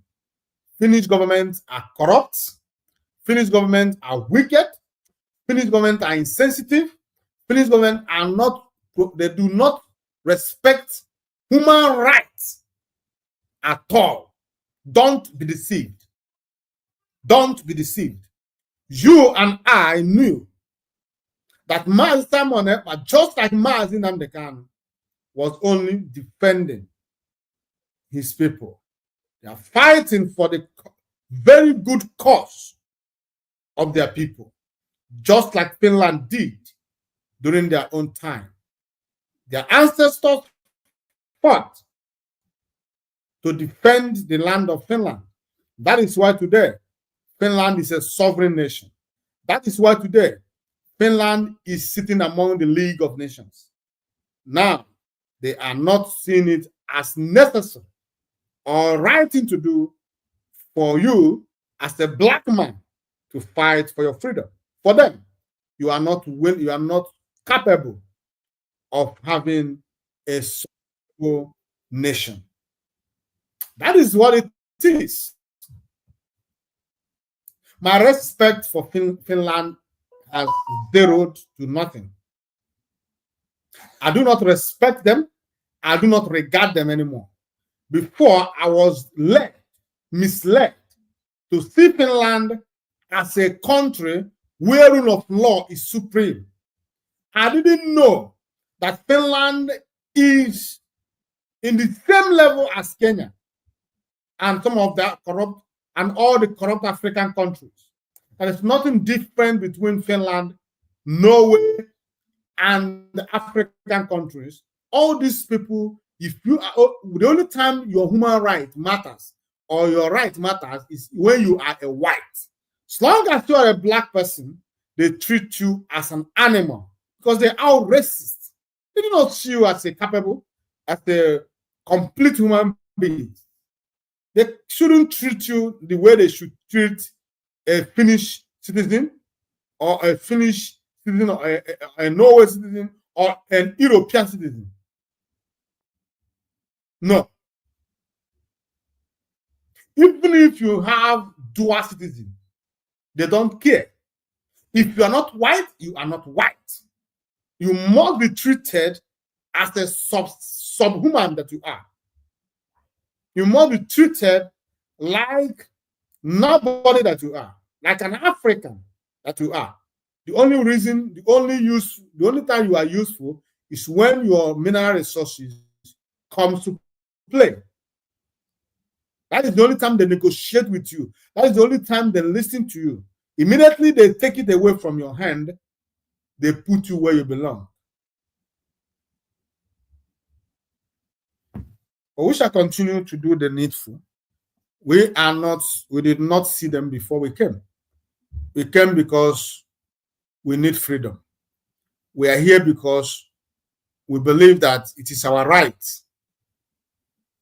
to live in a country where we are free, where we are protected, where we are defended, where we are accepted, unlike Nigeria, where Igbos, to be an Igbo is an issue. Nigeria have Igbo problem. You can't necessarily be an Igbo man and you are accepted in Nigeria. That is the only problem. And we shall continue to do that, which is legal, which is right, until we restore Biafra. We are not going to give it a second thought of drawing back. We shall continue to push. We shall continue to call for the attention of those who cares to listen to our plight. But as for Mazi Nnamdi Kanu, Nigerian government cannot break him. You broke Owazirike, you can't break Mazi Nnamdi Kanu. Mazi Nnamdi Kanu is built with a tough flesh. You cannot poke him. He is stronger than that. The only thing we need is for Nigerian government to call for roundtable talk, and we shall discuss how we want things to be done. And everybody will be satisfied going back to their various countries with hope for the future. That brings us to the end of this program this evening. Like I said, and I will repeat, that the continuous persecution of the Biafra agitators is not the solution. That is the topic to this program this evening. And I'm able to tell you that it is not just a topic, it is the reality. The only time we can have gentleman talk is when we sit down on the round table and now talk as human beings, not as animals. So while we continue to pray for the release of Mazi Nnamdi Kanu and for the release of Simon Ekpa, we also want to use the opportunity to call the Biafra Republic government in exile, or the fraction, because now they have fractions. We only want to call them to use their senses, to know that this battle we fight is not individual. Nobody gets paid, not for now, none that I know. But if you are getting paid doing this job, I don't know who you are working for. But if it is what we have in mind, fighting you have, then nobody is getting paid. We are all voluntary voluntarily fighting for this cause. I want all of you to come back to your senses. Unity is the key. Whatever differences you have could be fixed. Could be fixed. All the warring sides should come back and talk. Mazda need to remember. He needs you to be in unity. Don't disappoint him. I talked to Ogechukwu Nkere, I talked to Ngozi Rabeze, and all those people supporting them. The only time you can tell them the truth is when you call them, call their attention. Tell them that whatever we are fighting is greater than all their selfish interests. And those who comes on social media to be behaving like IPOB Nigeria in the name of fighting against Ogechukwu Nkere, or fighting for Ngozi Rabeze. You came on social media, be writing rubbish, be talking nonsense. I want you to see. You can use your write-up, if you know how to write, to call these two sides. As it is today, they can never achieve anything. If they like, let them next time and stay another 2 years inside. Just like IPOB keep running around the circle, so shall their fate be. So I want them to come back and talk as gentlemen and women, so that wherever their grievances may be, could be ratified, and everybody goes back like nothing happened while the war continues. That is my candid advice to the Biafran Republic government in exile, aka United States of Biafra. Let them come back to their senses, so that we all should fight and get what we are looking for. I thank you for being part of this program this evening. As always, I am so happy you are here, and I appreciate your presence, and I pray that you, as always, will be alive to join us, and I pray that Chukwu Abiyama will keep you alive for you to see Biafra. I thank you for being part of this program. That being said, from me, from here, fellow Biafrans, it is good night.